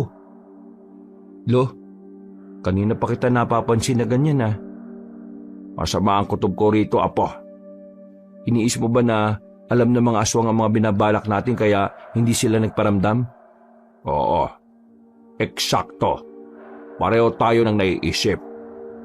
Paano kung hindi sa wala silang pakialam kung masira ang pattern na sinasabi ni Dodong? Paano kung hindi naman pala yun ang sinusunod nila? Anong plano natin ngayon? Sa ngayon, wala tayong ibang magagawa kundi ang maghintay. Lumipas na naman ang 1 linggo Pero wala pa rin talagang aswang na nagparamdam sa baryo namin. Kahit sa ibang parte ng Capiz. Wala kami natanggap na ulat tungkol sa mga nilalang na yon. Gusto ko na sanang mapanatag pero sa tuwing makikita ko si Lolo na hindi mapakali, kinakabahan din ako. Ako na magsisibak niya ng hilito. Sinabi naman kasing hindi mo yung gawain pinakikialaman mo pa. Kuya Agwa, meron po akong tanong. Oh, ano itatanong mo? Yung mga aswang po ba, dito lang po ba sa Capiz pwedeng pumunta? Hindi po sila lumalabas sa Capiz? Siyempre pwede. Bakit mo naman naitanong? Wala lang. Naitanong ko lang po. Baka po kasi nag-aasik din sila ng lagim sa ibang probinsya. Tama. Tama po Naintindihan ko na kung bakit hindi nagpaparamdam ang mga aswang sa Capiz. Yung 2 kulang na biktima, sa ibang probinsya nila kinuha. Naku, oo nga kuya. Nautakan tayo. Dahil napagtanto ko yon, agad ako nagpatawag ng pagpupulong sa mga albularyo. Marami-rami naman ang nagpunta, kaya hindi na ako nagsayang ng oras para sabihin sa kanila ang naisip ko. Sang-ayon naman sa akin si Lolo, pero merong iba na hindi namin kilala ang hindi kumbinsido. Sinasabi mo na sa ibang probinsya nila kinuha yung huling 2 na kukumpleto sa alay. Paano naman tayo makakasiguro na tama nga yung iniisip mo? Sa pagkakaalam ko, ang mga aswang narito lang sa Capiz. At dahil ito ang lupang sinilangan nila, taga dito rin ang mga dapat nilang iaalay. Bakit? May nakakaalam ba kung taga saan talaga siya? Wala, di ba? Paano kung hindi naman talaga taga Capiz ang mga aswang na yun? Paano kung hindi naman talaga problema kung nasaan sila kukuha ng alay? Di tama ako. Tingnan din natin ang sinasabi ni Agwa. Hindi ito imposible. Kilala naman natin ang mga aswang. Hindi sila basta-basta na lang mananahimik lalo na kung nasa kalagitnaan na sila ng mga plano nila. Ang pananahimik nila ay hindi dapat binabaliwala. Kung sakali mo sa ibang lugar nila kinuha yung natitirang alay, sa mga sandaling ito, sinisimulan na nilang buhayin si Vendetta. Kilala mo pinuno nila? Alam ko lang ang pangalan. Ilang beses ko siyang nabasa sa libro ng tatay ko Kailangan na nating kumilos. Anong plano? Kailangan nating hanapin ang lunggal nila. Hindi natin pwedeng sayangin ang mga oras na meron tayo. Teka, sandali. Bakit? May naisip ka bang paraan? Di ba nabanggit niyo yung tungkol sa Donya? Total, siya naman ang gagantihan ng mga aswang. Bakit hindi natin siya gamitin para palabasin ang mga yon? Para nasisira na ba ulo mo? Ilalagay mo pa sa panganib yung buhay na matanda? Siya naman ang punot dulo ng lahat ng to, di ba? Hindi mo naintindihan Mangyayari lang ang pagganti nila kapag buhay na ang pinuno nila. Di sinasabi mo ngayon na hintayin nating mabuhay si Vendetta at hintayin ding puntahan si Doña Marta saka tayo gagawa ng paraan? Aroy! Barado! Mag-isip ka nga. Hindi dapat ganyan mag-isip ang isang albularyo na matagal na sa serbisyo. Iniinsulto mo ba ako? Oo, tama na yan. Wala naman tayo mapapala kung mag-aaway-aaway pa kayo Ang maganda na lang nating gawin, ipagandaan ang pagpapakita ng mga aswang. Dahil kung totoong nabuhay na nila si Vendetta, hindi malabong simulan na rin nila ang kasamaan nila. Bukod sa angkan ng Donya, alam niyo naman kung sino ang pinakauna nilang prioridad, di ba? Tayo mga albularyo yun. Papatayin din nila tayo dahil alam nilang malaking banta ang mga kagaya natin sa mga binabalak nila. May punto si Dodong. Sa halip na nagtatalo tayo rito, bakit hindi na lang natin pagandaan ang lahat ng mga pwedeng mangyari? Naging kalmado naman ako nung mga sandaling yon, Kabanong. Hindi pa rin maalis-alis sa akin na mainis sa inasal ni Rogelio. Nagkaroon naman ng mga bagong plano sa pagpupulong namin. Yun nga lang, hindi yun naging solido dahil karamihan talaga ay kumukontra. Umuwi akong banas na banas. Sinipa ko pa nga yung balde na nakaharang sa daraanan ko. Kahit nasipain mo lahat ng balde rito, isama mo pa yung balde ng kapitbahay natin. Walang magbabago. Kung ayaw nila makisa sa atin di tayo ang kikilo sa sarili natin. Hindi ko kasi sila maintindihan, Loy. Bakit ba ayaw nila tayong pakinggan? Bakit ayaw nilang tingnan yung anggulo na baka sa mga sandaling ito buhay na ang pinuno ng mga aswang? na sa mga sandaling ito ay naghahanda na rin silang ubusin ng mga albularyo at isusunod nila ang angkan ni Doña Marta. Ganyan talaga ang buhay, Apo. Hindi sa lahat ng oras ay maiintindihan tayo ng ibang tao. Ang mahalaga, nasabi na natin ang dapat nating sabihin. Wala na tayong kasalanan kung sakaling may mangyaring masama sa kanila. Hindi sila nakinig eh. Tama si Lolo. Kung ayaw, ayaw. Ituon po natin ang atensyon natin sa mga taong naniniwala na lang sa atin. Isang malalim na buntong hininga na lang ang nagawa ko noon, Kaabanong. Umupo ako sa harapan ng pintuan namin at saka napasandal. Si Doña Marta at Esma, nakaalis na ba sila sa kapis? Sinabi sa akin ni Esma na kaninang umaga ang alis nila. Siguradong wala na sila rito ngayon. Hindi na natin sila kailangang intindihin. Nasa ligtas na lugar na sila. Hello, itong mga nakarang araw, nakakaramdam ako ng kakaiba sa sarili ko eh. Ano bang ibig mong sabihin, Apo? Ewan ko rin parang masyadong sensitibo mga pandama ko eh. Hindi ko alam kung guni-guni ko lang ba. Pero ilang beses akong nakakarinig ng mga bagay na hindi naririnig ng isang normal na tao. Kagaya na lang ng alin, Kuya Agua. Kagaya na lang ng isang tinig na palaging bumubulong sa akin. Pero hindi ko naman maintindihan kung ano. Basta, parang inuudyukan niya ako sa isang bagay eh. Hindi ba masamang elemento na gustong angkinin ang katawan mo? Hindi naman po siguro. Hindi naman ako nakakaramdam ng mabigat sa kanya eh. Sadyang hindi ko lang talaga siya makilala. Kailangan nating malaman kung ano yan. At baka ikaw naman ang magkaproblema. Hindi na muna, Lo. Pakiramdam ko naman wala naman siya masamang binabalak sa akin. Sigurado ka ba? Opo, sigurado po ako. Lumipas pa ang ilang araw at nanatili kaming alerto. Ang hindi pagpaparamdam ng mga aswang ay simbolo ng paparating na kapahamakan. Kaya hindi kami nagiging kampante ni Lolo. Hanggat maaari, hindi kami lumalayo ng bahay. Nasa kalagitnaan kami ng hapunan nang marinig namin ang pagkalampag ng gate. Pagsilip namin, nakita namin ang isang lalaki na natataranta. Nilapitan ko kaagad. Namukhaan ko siya. Kasamahan siya ni Dodong. Agad niyang sinabi na ang samahan daw ng albularyo sa kanilang lugar ay sinalakay na ng mga aswang. Dahil sa sinabing yun ng lalaki, wala kaming sinayang na oras. Kahit masarap ang sinigang na luto ni Angelito, iniwan na muna namin yon sa pagkainan para rumisponde sa kabilang baryo. Pagdating namin doon, nakita naming nagkakagulo na mga tao. Ang iba'y nagtatakbuhan na at ang iba namay nagsarado na ng kanilang mga bahay. Meron pa kaming inabutan na isang albularyo din na akay-akay na ng dalawang lalaki. Warak ang tiyan. Mga Apo, ihanda niyo ang sarili ninyo. Nandito na tayo sa inaasahan natin. Kahit na anong mangyari, Lo, walang mag-iwalay sa atin, Andang-anda na po ako, Lo. Pinuntahan namin kung saan namin narinig ang mga malalakas na ahangin ng aswang. Nang dumating kami roon, ay nakita pa namin ang kapwa albularyo namin na kinakalaban sila. Naroon din sila Dodong na meron na ring sugat sa braso. Bakit ba kayo dumating? Mapapahamak lang kayo. Hindi naman kami pwedeng hayaan na lang kayo. Mga albularyo tayo, magkakampi tayo. Diyos ko, buti pa kayo. Si Rogelio walang ginawa eh. Huwag na nating asahan mo kung na yun. Tayo na lang ang lumaban sa mga aswang na ito. Mabibili sila ah. Hindi sila basta aswang lang. Hindi rin sila takot. Malakas ang loob nila.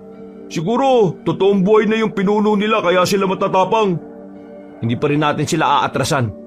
Papatunayan natin sa pinuno nila na hindi rin basta-basta ang mga albularyo. Nang muli naming marinig ang malalakas na angin ng mga aswang, ay dali-dali na namin silang pinuntahan. Napatigil kami na makita namin sila na tila inaabangan din kami. Mahahaba ang kanilang mga kuko. Bilugan ng mga mata na puro itim lang ang kulay lahat. Matulis ang kanilang tenga, pati na rin ang ilong. Mukha talaga silang mga halimaw, pero hindi namin matukoy-tukoy kung anong klaseng aswang sila. Manda kayo ah! Mga batak yan! Magsasalita pa sana ako nang biglang lumundag na ang aswang palapit sa amin. Mabuti na lang ay praktisado rin kami sa pakikipaglaban kaya agad naman namin silang nadepensahan.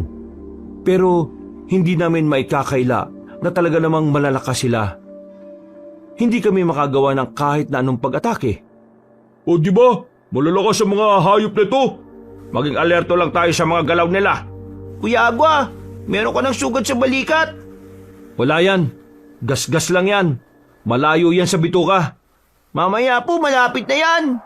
Ayos tong batang to no. Nang makakuha kami ng tiyempo, nilakasan namin ang loob namin at kami naman ang lumusob sa kanila.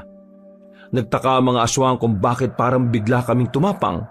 Pero ang hindi nila alam, tinatapangan na lang namin talaga dahil dun lang kami makakalamang. Ang kaso nga lang, kahit na anong gawin naming tapang, sadyang kakaiba talaga ang lakas at bilis ng mga aswang. Napupo na si Dodong sa lapag. Napalibutan na siya ng 3 aswang. Si Lolo at ang Hilito naman ay ganun din. Ako na lang ang natitirang nakatindig. At kahit palagang ko sila, hindi pa rin makakatakas at tiyak na kamatayan ng mga kasama ko. Apo, Agwa, tumakas ka na! Umalis ka na, Agwa. Iparating mo sa mga kasama natin sa ibang baryo. Kuya, yung sinigaw po sa bahay, baka malamig na. Abay, pambira ka talagang bata ka oh. Malapit na tayong mamatay eh. Yung ulam pa rin ang iniisip mo. Hindi ko kayo iiwan. Huwag ka na magpakabayani, Agwa. Isipin mo na lang kung ano ang mas makabubuti. Wala na kami magagawa rito. Tatanggapin na lang namin ang kamatayan namin. Sige na, Apo! Hindi! Umangin na malakas sa mga aswang. Akmang lalapitan na nila ako pero bigla na lang akong nakaramdam ng kakaiba sa katawan ko. Para akong gumaan. Nakita ko na lang na parang umiilaw ng konti ang 2 palad ko. Nanlalaki mga mata ko noong mga sandaling yon. Kahit ang mga aswang din na nasa harapan namin ay napatigil. Natagpuan ko na lang ang sarili ko na bigla ko na lang tinaga at sinaksak ng itak ang 2 aswang sa bilis ng pagkakagawa ko. Hindi ko na namalayan na nagawa ko yon. Lolo, nasa kanya ba yung mutya ng libag? Hindi ka pa ni paniwala. Pinagtulungan ako ng mga aswang pero dahil sa kakaibang kapangyarihan na bigla ko na lang naramdaman, nagawa ko silang tapatan. Sa katunayan, hindi na nga sila makatama sa akin. Makalipas lang ang halos 5 minuto, ang 7 aswang ay napatay ko na. Isa na lang ang natitirang nakatindig. Tatangkay pa sana nitong tumakas pero agad kong pinukol papunta sa kanya ang itak. Tumama ang itak sa bandang batok nito na naging dahilan para malagutan na rin siya ng hininga. Napapatingin na lang ako sa kamay ko noong mga sandaling yon, Kabanong. Hindi pa rin ako makapaniwala pero meron na akong ideya kung saan ang galing ang kakaibang abilidad ko. Napakahusay ng ginawa mo, Apo. Nagawa mo silang talunin. Agwa, tingin ko, ikaw talaga pinili ng mutya ng ano? Ng ano po? Ng libag? Nararamdaman ko ang kapangyarihan niya sa buong katawan ko. Ibig sabihin lang nito, hindi siya nalusaw sa palad ko. Pumasok siya sa buong katauhan ko. Meron lang akong iniisip na hindi ko sigurado. Ano yun, Apo? Dahil nasa akin ang mutya ng libag, kailangan ko pa rin bang hindi maligo ng 1 buwan? Tumawa na lang ang pinsang kong siyang Hilito kahit na natili naman kaming seryoso. Sinuway siya ni Lolo kaya agad din naman siyang nanahimik. Sa totoo lang, wala pa rin talaga akong sapat na ideya kung papaano gagamitin na maayos ang mutya ng libag. Pero dahil gumagana naman siya sa akin, hindi ko na pinagpaliban ng pagligo. Dahil sa nagawa ko, ang ibang aswang na nakakalat sa iba pang baryo ay bigla na lang nag-atrasan. Kinatakutan nila ang mutya na meron ako.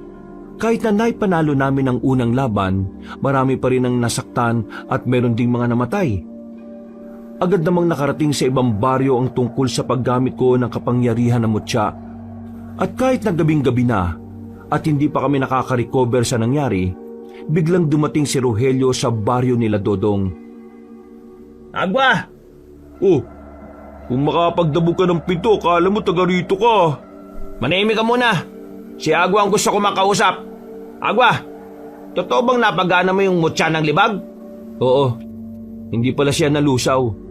Ang totoo, pumasok siya sa katawan ko. Nagawa ko siyang gamitin kanina dahil desperado na akong iligtas sila. Ibalik mo na sa akin. Ha? Sabi ko, ibalik mo na sa akin. Nasisira ka naman ng ulo. Binigay mo na kay Agwa at siya na ang pinili ng mutya. Anong ibalik? Malis ka na nga. Abala ka eh. Nakita mo nang sugatan kami rito oh. Nintay mo na sana munang matapos kami sa panggagamot namin sa sarili namin, di ba? Agwa, ibalik mo sa akin ha. Ang angkan ko naman ang nangangalaga niya sa loob ng maraming panahon eh. Hoy, nakikinig ka ba sa akin? Kung ibabalik mo sa akin yan, mas mapapaunlad ko pa ang mutya dahil napag-aralan ko na yan. Isara ulo ka naman pala talaga eh. Hindi mo ako pinapansin ha? Malis ka na nga. Ano ba? Bakit ba gusto mong kunin to? Kung alam mo naman na hindi mo naman nagagamit. Alam mo naman na kailangan ko to, lalo na sa mga ganitong sitwasyon, Rogelio. Sumalakay na mga aswang, maraming nasaktan, at meron ding namatay. Tapos ikaw, ang inaatupag mo kukunin sa akin yung anting-anting. Dapat unahin mo yung mga kalugar mo, para makapagandaan na rin sila. Wala kang karapatan na hawakan ng mutya dahil hindi ikaw nag-alaga dyan. Oo, hinahanap ko makakapagpabuhay sa kanya dahil kailangan ko maging aktibo ang mutya para masimulan ko na rin siyang gamitin. Kaya ibalik mo na sa akin yan, Agwa. Hindi mo yata talaga naiintindihan no? Nasa loob na nga ng katawan ko ang mutya at hindi ko alam kung paano siya ibabalik sa'yo. At kahit alam ko man, hindi ko rin gagawin. Sa pinapakita mo ngayon, pinapatunayan mo lang na hindi ka rin karapat-dapat dahil magiging sakim ka sa kapangyarihan. Sinabi na ibigay mo sa akin, Hindi ka ba talaga nakikinig? Isang malakas na suntok ang pinakawalan ni Dodong sa mukha ni Rogelio. Napatras si Rogelio dahil doon. Pero hindi ito natinag. Gumanti ito kay Dodong. Pero dahil malaking tao si Dodong, ay hindi rin naman ito umubra. Mabuti na lang ay inawat na rin sila ng iba pa naming mga kasama. Hindi magandang tingnan ng dalawang albularyo na magkaaway. Magkakampi dapat tayo. Kahit na kailan talaga, Dodong, wala ka pa rin kwenta. Hindi na ako magtataka kung bakit hanggang ngayon pangkaraniwang albularyo ka pa rin. Pangkaraniwan? Kasi hindi ako naghahangad ng kapangyarihan. Di gaya mo na uhaw ka sa kapangyarihan. Kahit hindi naman talaga yung para sa'yo. Pagsisisihan nyo ito na hindi nyo binigay sa akin ng mutya. Ako lang ang nakakalam kung paano yan kontrolin. Nagkakamali ka, Rogelio. Tingin ko hindi ko kailangang kontrolin ng mutya. Dahil siya mismo ang nagkukusang tulungan ako sa mga bagay na dapat kong gawin. Sige na, umalis ka na rito. Bago pa kita ipabugbog sa mga nandito. Wisit ka. Tinuring pa naman kitang kaibigan tapos ganito pala ugali mo. Wala akong pakialam sa'yo.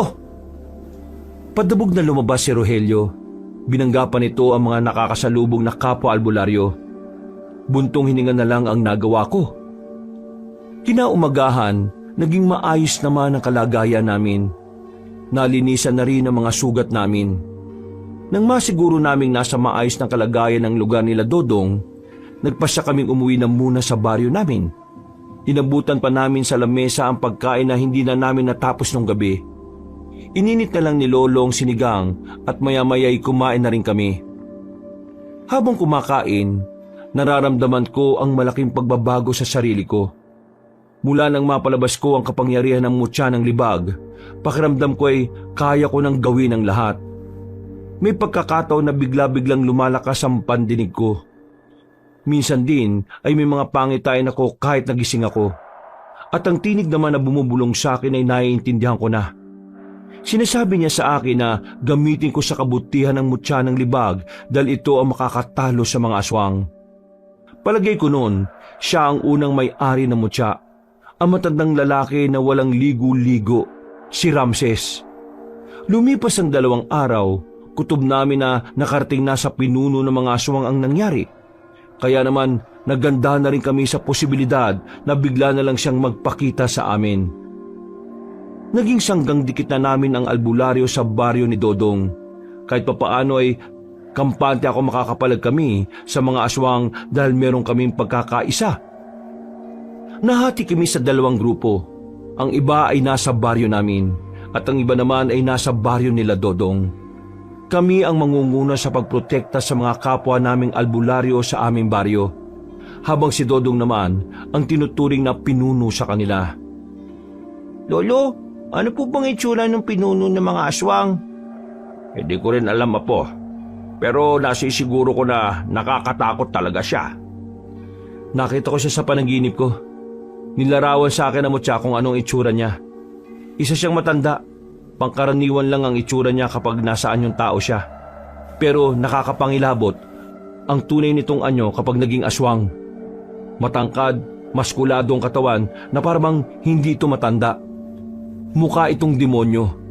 Demonyong makikita mo sa mga pelikula na literal na pumapatay. Napansin ko ang bahagyang takot sa mukha ni Angelito kaya itinigil ko na ang sinasabi ko. Maya-maya lang, sumapit na rin ang kinagabihan. Napakatahimik ng gabi, parang walang bahid ng panganib. Nagkukubli ang pangamba na bumabalot sa kapayapaan ng lugar. Mga po, ano ba na mangyari ngayong gabi? Gusto kong malaman yung kung gaano ko kayo kamahal. Lolo, bakit po parang mawawala ka na kung magsalita kayo? Di naman sa ganon. Gusto ko lang naman na maging handa kayo sa mga pwedeng mangyari. Pinapangako ko po na walang mangyayari sa atin. Gagawin ko ang lahat para protektahan ko ho kayo. Pinagpatuloy na lang namin ang paglalakad para pumunta sa bungad ng baryo namin. Naghintay kami ng naghintay roon hanggang alas 12, pero walang umaataking aswang. Nakontak din naman namin sila Dodong. Wala rin doong mga nilalang. Akala namin ay nagkamali kami ng kalkula na hindi sila lalabas ng lungga. Nabigla na lang kami nang makatanggap kami ng balita na sa lugar nila Doña Marta nagpunta ang mga aswang. Mabuti na lang ay meron ng tao sa mansyon. Ang mga kasambahay at mga gwardya doon ay pinagpahinga na muna. Kaya walang inabutan ng mga aswang doon. Ang problema nga lang ay ang ibang kamag-anak ni Doña Marta. Sila ang naabutan, kaya sila ang mga nadali. Grabe, brutal. Kahit matanda na oh. Nakatayo kami sa harap ng isang bahay na malapit lang din sa mansyon. Pamamahay yun ng pinsan ni Doña Marta. Sa bakuran, makikita ang mga nakahandusay na bangkay. Lasog-lasog ang mga katawan. Tinakpan ko na lang ang mga mata ni Angelito dahil hindi talaga kaaya-aya yung tingnan. Mag-iwahiwalay tayo. Nandito pa ang mga aswang. Hindi ako pwede magkamali. Nararamdaman ko pa sila. Magkakasama kami nila Lolo na rumonda sa ibang direksyon. Sa kabilang direksyon naman sila Dodong. Sa kalagitnaan ng paglalakad namin, nakaramdam ako ng sobrang bigat na presensya. Tumigil kami. Pinapunta ko sa likuran si Lolo at Angelito. Hindi nagtagal, isang matandang lalaki ang lumabas mula sa madilim na sulok. Puti na ang kanyang buhok, pero makikita sa kilos niya na malakas-lakas pa siya. Tumayo siya sa harapan namin. Ngumiti ng malapad na parabang hindi niya kami kalaban. Kilalang kilala ko mukhang yon dahil nang makita ko siya sa panaginip ko, ay napakalinaw ng mukha niya. Magandang gabi sa inyong tatlo. Ako ba ang hinahanap ninyo? Ikaw ang pinuno ng mga aswang? Ikaw ang binuhay ng mga kauri mo para magasik ulit ng lagim? Tama ba ako? Tama ka. Ako nga. Pero mali ka sa parting mag-ahasik ako ng lagim. Sabihin na lang nating meron akong gustong balikan. Meron lang akong gustong singilin. Hindi mo na sila madadampian ng mga kamay mo. Nasa ligtas na lugar na sila. Kaya ngayon, kami na ang haharapin mo, Vendetta. Masyado ka namang mainit. Kalma ka lang. Hindi naman ako nandito para makipagpatayan sa inyo eh. Meron akong gustong ialok sa iyo. Nagkatinginan kami ni Lolo. Base sa tingin din sa amin ng matandang nasa harapan naman namin ay mababasa kong meron talaga siyang binabalak. Kaya naman hindi ako naging kampante. Agwa ang pangalan mo, hindi ba? Bagay na bagay, parang pinagbiyak na bunga. Mukhang tinadhanang maging magkasama. Agwa, Vendetta. Hindi mo ba naisip? Ikaw at ako, magkakampi? Magkakampi? Nahihibang ka na ba? Kahit na kailan, hindi ako kakampi sa kagaya mong ubod na kasamaan. At kanino ka kakampi? Saan ka ng mga taong umabuso sa kapangyarihan nila? Saan ka ng mga babaylan? Kay Marta? Anong alam mo sa katauhan ng taong yon para kampihan mo? Narinig ko na ang kwento niya. At hindi ang kwento ko. Paano mo maintindihan ang pinakapuso ng nakaraan kung isang bersyon lang ang handa mong pakinggan? Nakita kong bumakas ang lungkot at galit sa mukha ni Vendetta. Sa mga sandaling yon ay mas lalong bumigat ang presensya na nararamdaman ko. Nararamdaman ko na rin ang galit niya habang nagsasalita. Nananahimik ang angka ng mga aswang sa isang tagong lugar sa gubat. Pero bigla silang dumating. Nung una, sinabi nilang tutulungan nila kaming maipakilala sa mga tao. Nangako sila sa amin na walang mananakit sa amin, na magiging normal na lang ang pananatili namin dito sa mundo. Matagal na namin pangarap yon, ang matanggap sa lipunan na ito. Dahil sa simula pa lang naman, hindi naman talaga kami masasama. Kumakain lang kami ng mga hilaw na hayo, pero nung panahon na yun di sumagi sa isipan namin na tumikim ng tao. Dahil sa matatamis na salita ng mga babaylan, sumama kami sa kanila. Nagulat na lang kami nang biglang may mga humuli sa amin. Habang naglalakbay na kami sa kagubatan, kalaunan nalaman ko na tauhan din pala yun ng mga babaylan. Tinraidor nila kami. Ang pangako nila sa akin ay hindi nila tinupad. Pinaniwala nila kami na posibleng magkasundo ang tao at ang aswang. Pero sa huli, pinatunayan lang nila na hindi. Pinagpapapatay nila mga kauri ko. Lahat ng angkan, pati bata, matanda at kahit na sinong aswang, kinuha nila mga dugo. Inipon na para bang normal na tubig lang sa kanila. Ako lang ang nakatakas noon. Nang malaman ko na hindi naging matagumpay ang pagritual na ginawa nila para pigilan ang mga dilubyo, binalikan ko sila isa-isa. Ipinaghiganti ko ang mga mahal ko sa buhay. Pinagpapapatay ko mga babaylan. Pero hindi ko alam kung lahat sila ay naubos ko. Akala ko noon, matatahimik na ako kasi nakaganti na ako. Pero hanggang lumipas ang panahon, mas lalo kong naramdaman na kung gaano kalungkot ang mawalan ng mga mahal mo sa buhay. Hanggang sa nalaman ko, isang bagong henerasyon ng angka ng babaylan ang sumibol. Sa takot ko na lumitaw ulit ang mga babaylan, hinanap ko sila. Pero hindi ko alam, pinapahanap na rin pala ako ni Marta noon. At sa kasamaang palad, nagawa nila akong patayin. Ngayon, Agua, sabi mo sa akin, sino ang tunay na masama ngayon? Sino ang tunay na demonyo? Nananahimik ang mga buhay namin pero pinagtaksilan nila kami. Hindi nila binagyang halaga ang buhay ng mga aswang na walang ginagawang masama sa kanila. Ang tingin lang nila sa mga kagaya namin ay mga kasangkapan. Kung ano man ang pinagdaraanan mo, hindi na rin yun tamang dahilan para manakit at pumatay kayo ng tao. Yung mga taong ginawa niyong alay para mabuhay ka, wala silang kasalanan sa inyo. Kaya bakit? Bakit niyo sila dinamay? Dahil ganon din ang ginawa nila sa amin. Hindi pa rin ako kumbinsido. Hindi mo ako makukuha. Kalaban ka pa rin ng kabutihan dahil masama ang mga ginagawa mo. Masama bang bigyan ng hustisya ang ginawa nila sa amin noon? Tapos na ang problema mo noon. Wala na mga taong gumagawa sa iyo ng kasalanan. Pero bakit hanggang ngayon nag-aahasi ka pa rin ng lagim? Hindi na ako magpapaliwanag pa, Agua. Sumama ka sa akin. Tayong dalawa ang huhulmaan ng probinsyang ito. Ikaw ang representasyon ng mga tao at ako naman ang representasyon ng mga aswang. Magkakaroon tayo ng kasunduan para sa tunay na kapayapaan. Hindi mo ako maloloko. Ang dahilan kung bakit mo gustong maging kakampi ay dahil sa mutya na nasa akin.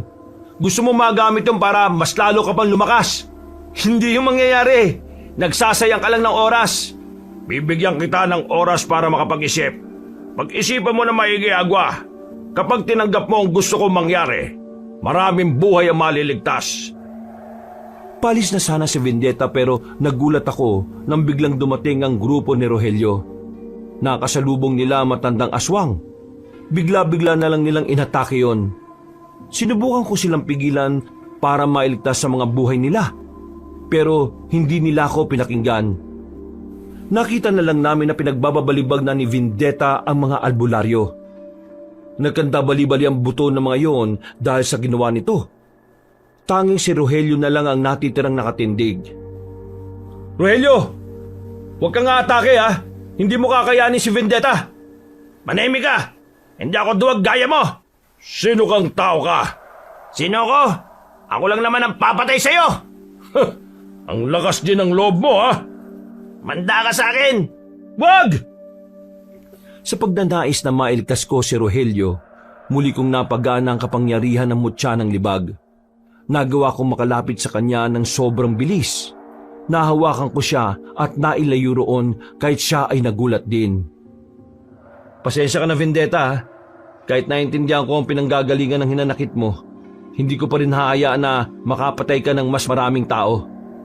Hindi dahil pinoprotektahan ko ang mga taong kinamumuhian ko, kundi dahil ayoko nang madagdagan pa ang mga kasalanan mo. Kung magsalita ka, parang may malasakit ka sa akin ah! Pwes, kakalabanin mo ako? Mas mainam na pwersay na kita para makinabang ako sa'yo! Natulala nang makita ang pagbabago na yon ni Vendetta. Habang ako naman ay nanatili lang sa harapan nito. Wala akong takot na nararamdaman. Buong-buo ang loob kong harapin ang tao na yon. Agad ko siyang inatake, pero sa kasamaang palad ay agad naman siyang nakailag. Nahawakan niya ang hawak kong itak. Itinapon niya yon sa gilid at agad niya akong sinuntok. Muntikan na akong tamaan pero buti na lang ay nabasa ko ang susunod niyang galaw. Ha! Ang galing mo rin palang gumalaw ah! Hindi masasayang ang oras ko sa'yo! Huwag ka nang dumaldal! Tatapusin na kita ngayon para hindi ka na makapambiktima pa! Agad ako lumapit kay Vendetta. Sa bilis ng kilos ko, hindi na niya ako namalayan. Sinuntok ko siya ng malakas sa tagiliran. Napausog siya ng bahagya. Nakita kong parang naramdaman niya ang epekto ng suntok kong yon. Pero hindi ko inaasahan agad siyang makakaganti. Mabilis din siyang umabante sa akin. Nahawakan niya ang ulo ko at saka ibinalandra sa lapag. Pero dahil sa kapangyarihan ng mutya ng libag ay hindi ako ganong nasaktan. Inipon ko ang enerhiya sa kamao ko. Nang makakuha ko ng tamang pagkakataon, hindi ako nag-atubiling suntukin ng aswang na yon. Tinamaan ko siya sa muka. Nung una ay kinaya niya pang tiisin, pero sa pangalawa kong suntok, tumilapon na siya at narinig ko pa ang paglagutok ng panga niya. Hindi pa ako nakontento. Pinagsusuntok ko pa siya ng marami. Hindi lang basta suntok ang ginawa ko. Sa bawat suntok ay mararamdaman ng malakas na hangin na impact. Totoo nga! Totoong malakas ang kapangyarihan ng mutya na dala mo.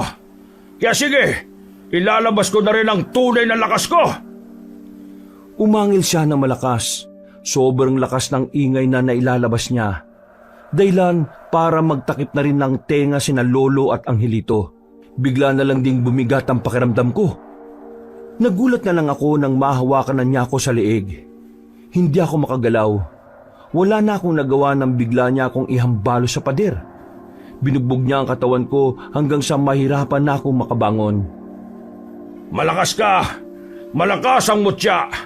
Pero ilang beses na ako nakakita ng ganyan at wala pa ni isa ang nakatalo sa akin. Hindi ka na makakalaban sa ganyang kalagayan. Kaya sa ayon sa gusto mo, isasama kita at gagamitin mo ang mutya para mas lalo kong maging malakas. Hindi! Hindi ka magtatagumpay sa mga pinaplano mo! Huwag ka nang manggulo! Napalingon kaming lahat nang biglang dumating si Doña Marta. Mas lalo akong kinabahan. Ang buong akala ko kasi ay nakaalis na sila ng kapis. Bakit kayo bumalik? Isa ako sa dahilan kung bakit siya nagkakaganyan. Kaya gagawin ko ang dapat para matigil na ito. Ikaw, kunin mo na ako. Ako naman ang kailangan mo, hindi ba? Ako ang may kasalanan sa iyo, hindi sila. Ha! Tingin mo, may halaga ka pa sa akin? Wala na akong pakialam sa iyo. Mas mahalaga sa akin ngayon kung paano ako magiging malakas. Walang pakialam?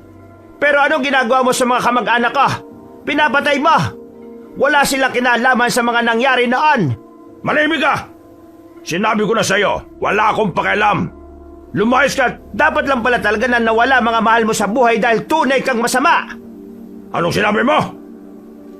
Biglang sinakal ni Vendetta si Doña Marta. Sinubukan kong ibangon ang katawan ko, pero nahihirapan talaga ako. Ang mutya naman ng libag ay hindi ko maramdaman sa mga sandaling yon. Gusto mong mamatay, di ba? O sige, ibibigay ko sa iyo ang gusto mo! Iniangat na ni Vendetta sa ere matandang babae. Noong mga sandaling yon ay namumula na ang mukha ni Doña Marta. Pinikit ko ang mga mata ko. Hanggang sa muli ko nang maramdaman ang kapangyarihan ng anting-anting. Nagawa kong kunin ang itak. Habang abala si Vendetta kay Doña Marta, mabilis akong lumapit at saka itinarak ang itak sa kanyang likuran. Nabitiwan niya si Doña Marta. Mas lalo ko pang ibinaon ng itak hanggang sa mapasokan na siya ng dugo. Pagugot ko ay nagpagewang-gewang na siya sa paglalakad. Hindi kailanman mananalo ang kasama sa kabutihan. Kailangan mo na magpahinga, Vendetta. Hinihintay ka na ng mga kadugo mo. Hanggang sa mga sandaling ito, pinatunayan nyo na mga kagaya namin ay salot at walang karabatang mamuhay ng payapa. Nakakatawa dahil ang katotohanan, ang tunay na dyablo ay ang mga tao na nagtatago sa konsepto ng kabutihan at kapayapaan. Matapos siyang makapagsalita, ay agad na rin siyang bumagsak. Nakahinga na kami ng maluwag nang makitang wala ng buhay ang matandang aswang. Agad ko namang nilapitan si Doña Marta at tinulungang makatayo. Ayos lang po ba kayo, Doña Marta? Maraming salamat. Ayos lang ako. May mga natitira pang aswang, Apo. Kailangan natin tulungan sila, Dodong. Tara na, kuya. Hinihintay na nila tayo. Hoy! Hoy! Paano ka? Bahala ka kung gusto mong sumama. Huwag ka lang magkukulit doon, ha? Doña Marta, umuwi na muna kayo sa inyo at huwag na kayong lalabas ng bahay. Kailangan lang namin ubusin ang mga natitirang aswang. Kami na pong bahala rito. Pinuntahan agad namin kung nasaan ang mga aswang na nakakalat sa baryo. Hindi naman na kami nahirapang talunin ng mga yon. Ilang minuto lang ay tuluyan na namin silang napuksa. At mula noon, naibigay na rin namin ang hustisya para sa mga taong nabiktima nila. Naibigay na rin namin ang kapayapaan na para sa kanila. Ilang araw matapos ang labanan, balik na sa normal ang buhay namin. Kami na ang kinuwang opisyal na manggagamot ng pamilya nila Doña Marta. Medyo natuwa naman ako kasi nagbago na rin ang ugali ng matandang babae. Hindi na siya matapobre, pero minsan mainitin pa rin talaga ang ulo. Sa lahat ng mga nangyari, masasabi ko talagang walang may dudulot na maganda ang paghiganti. Kahit na ganun pa kalalim ang dahilan nito, hahantong at hahantong pa rin sa malungkot na katapusan ng lahat. Kagaya na lang na nangyari sa pinuno ng mga aswang. Hanggang dito na lang po, Kabanong. Maraming salamat po sa inyong pagsubaybay at pinagpalang araw po at mabuhay po tayong lahat. Mga kabangers, mga kayanggaw, si Kabanong po uli. Bago po tayo magwakas ay gusto ko po sana pasalamatan ng lahat ng mga sumubaybay sa storya natin ngayong araw na ito. Kung nagustuhan niyo po ang kwento ngayong araw, kung maaari po i-click niyo po ang subscribe button at ganoon na rin po ang notification bell para lagi po kayong nanonotify pag may mga bago tayong mga kwento. At huwag niyo na rin po kalimutan na mag-comment at mag-like. Kung medyo nabitin po kayo, iniimbitahan ko po kayong bisitahin ang iba pa natin mga channel, ang Pamela Clamil Channel. Kung pwede rin pong mag-subscribe kayo dahil konti pa lang po mga subscriber doon at mag-iwan na rin po kayo ng comment at pindutin na rin ang like button. Ngayon kung medyo bitin pa rin kayo, iniimbitahan ko po kayong puntahan ang bagong channel natin, ang Kabanong version 2.0 kung saan meron na pong moving images doon. Kaya bukod sa may napapanood na kayo, mapapakinggan nyo pa rin ang ating magandang narration story na meron na pong music and effects. O di ba mas maganda? At huwag nyo rin pong kalimutan na pindutin ang subscribe button para makasama kayo sa first 100,000 subscriber ng channel na yon. At para hindi po kayo mahirapang hanapin, ilalagay po natin sa description o sa pin comment ang mga links ng mga nasabing channel. Hanggang sa susunod na mga kwento, wakas!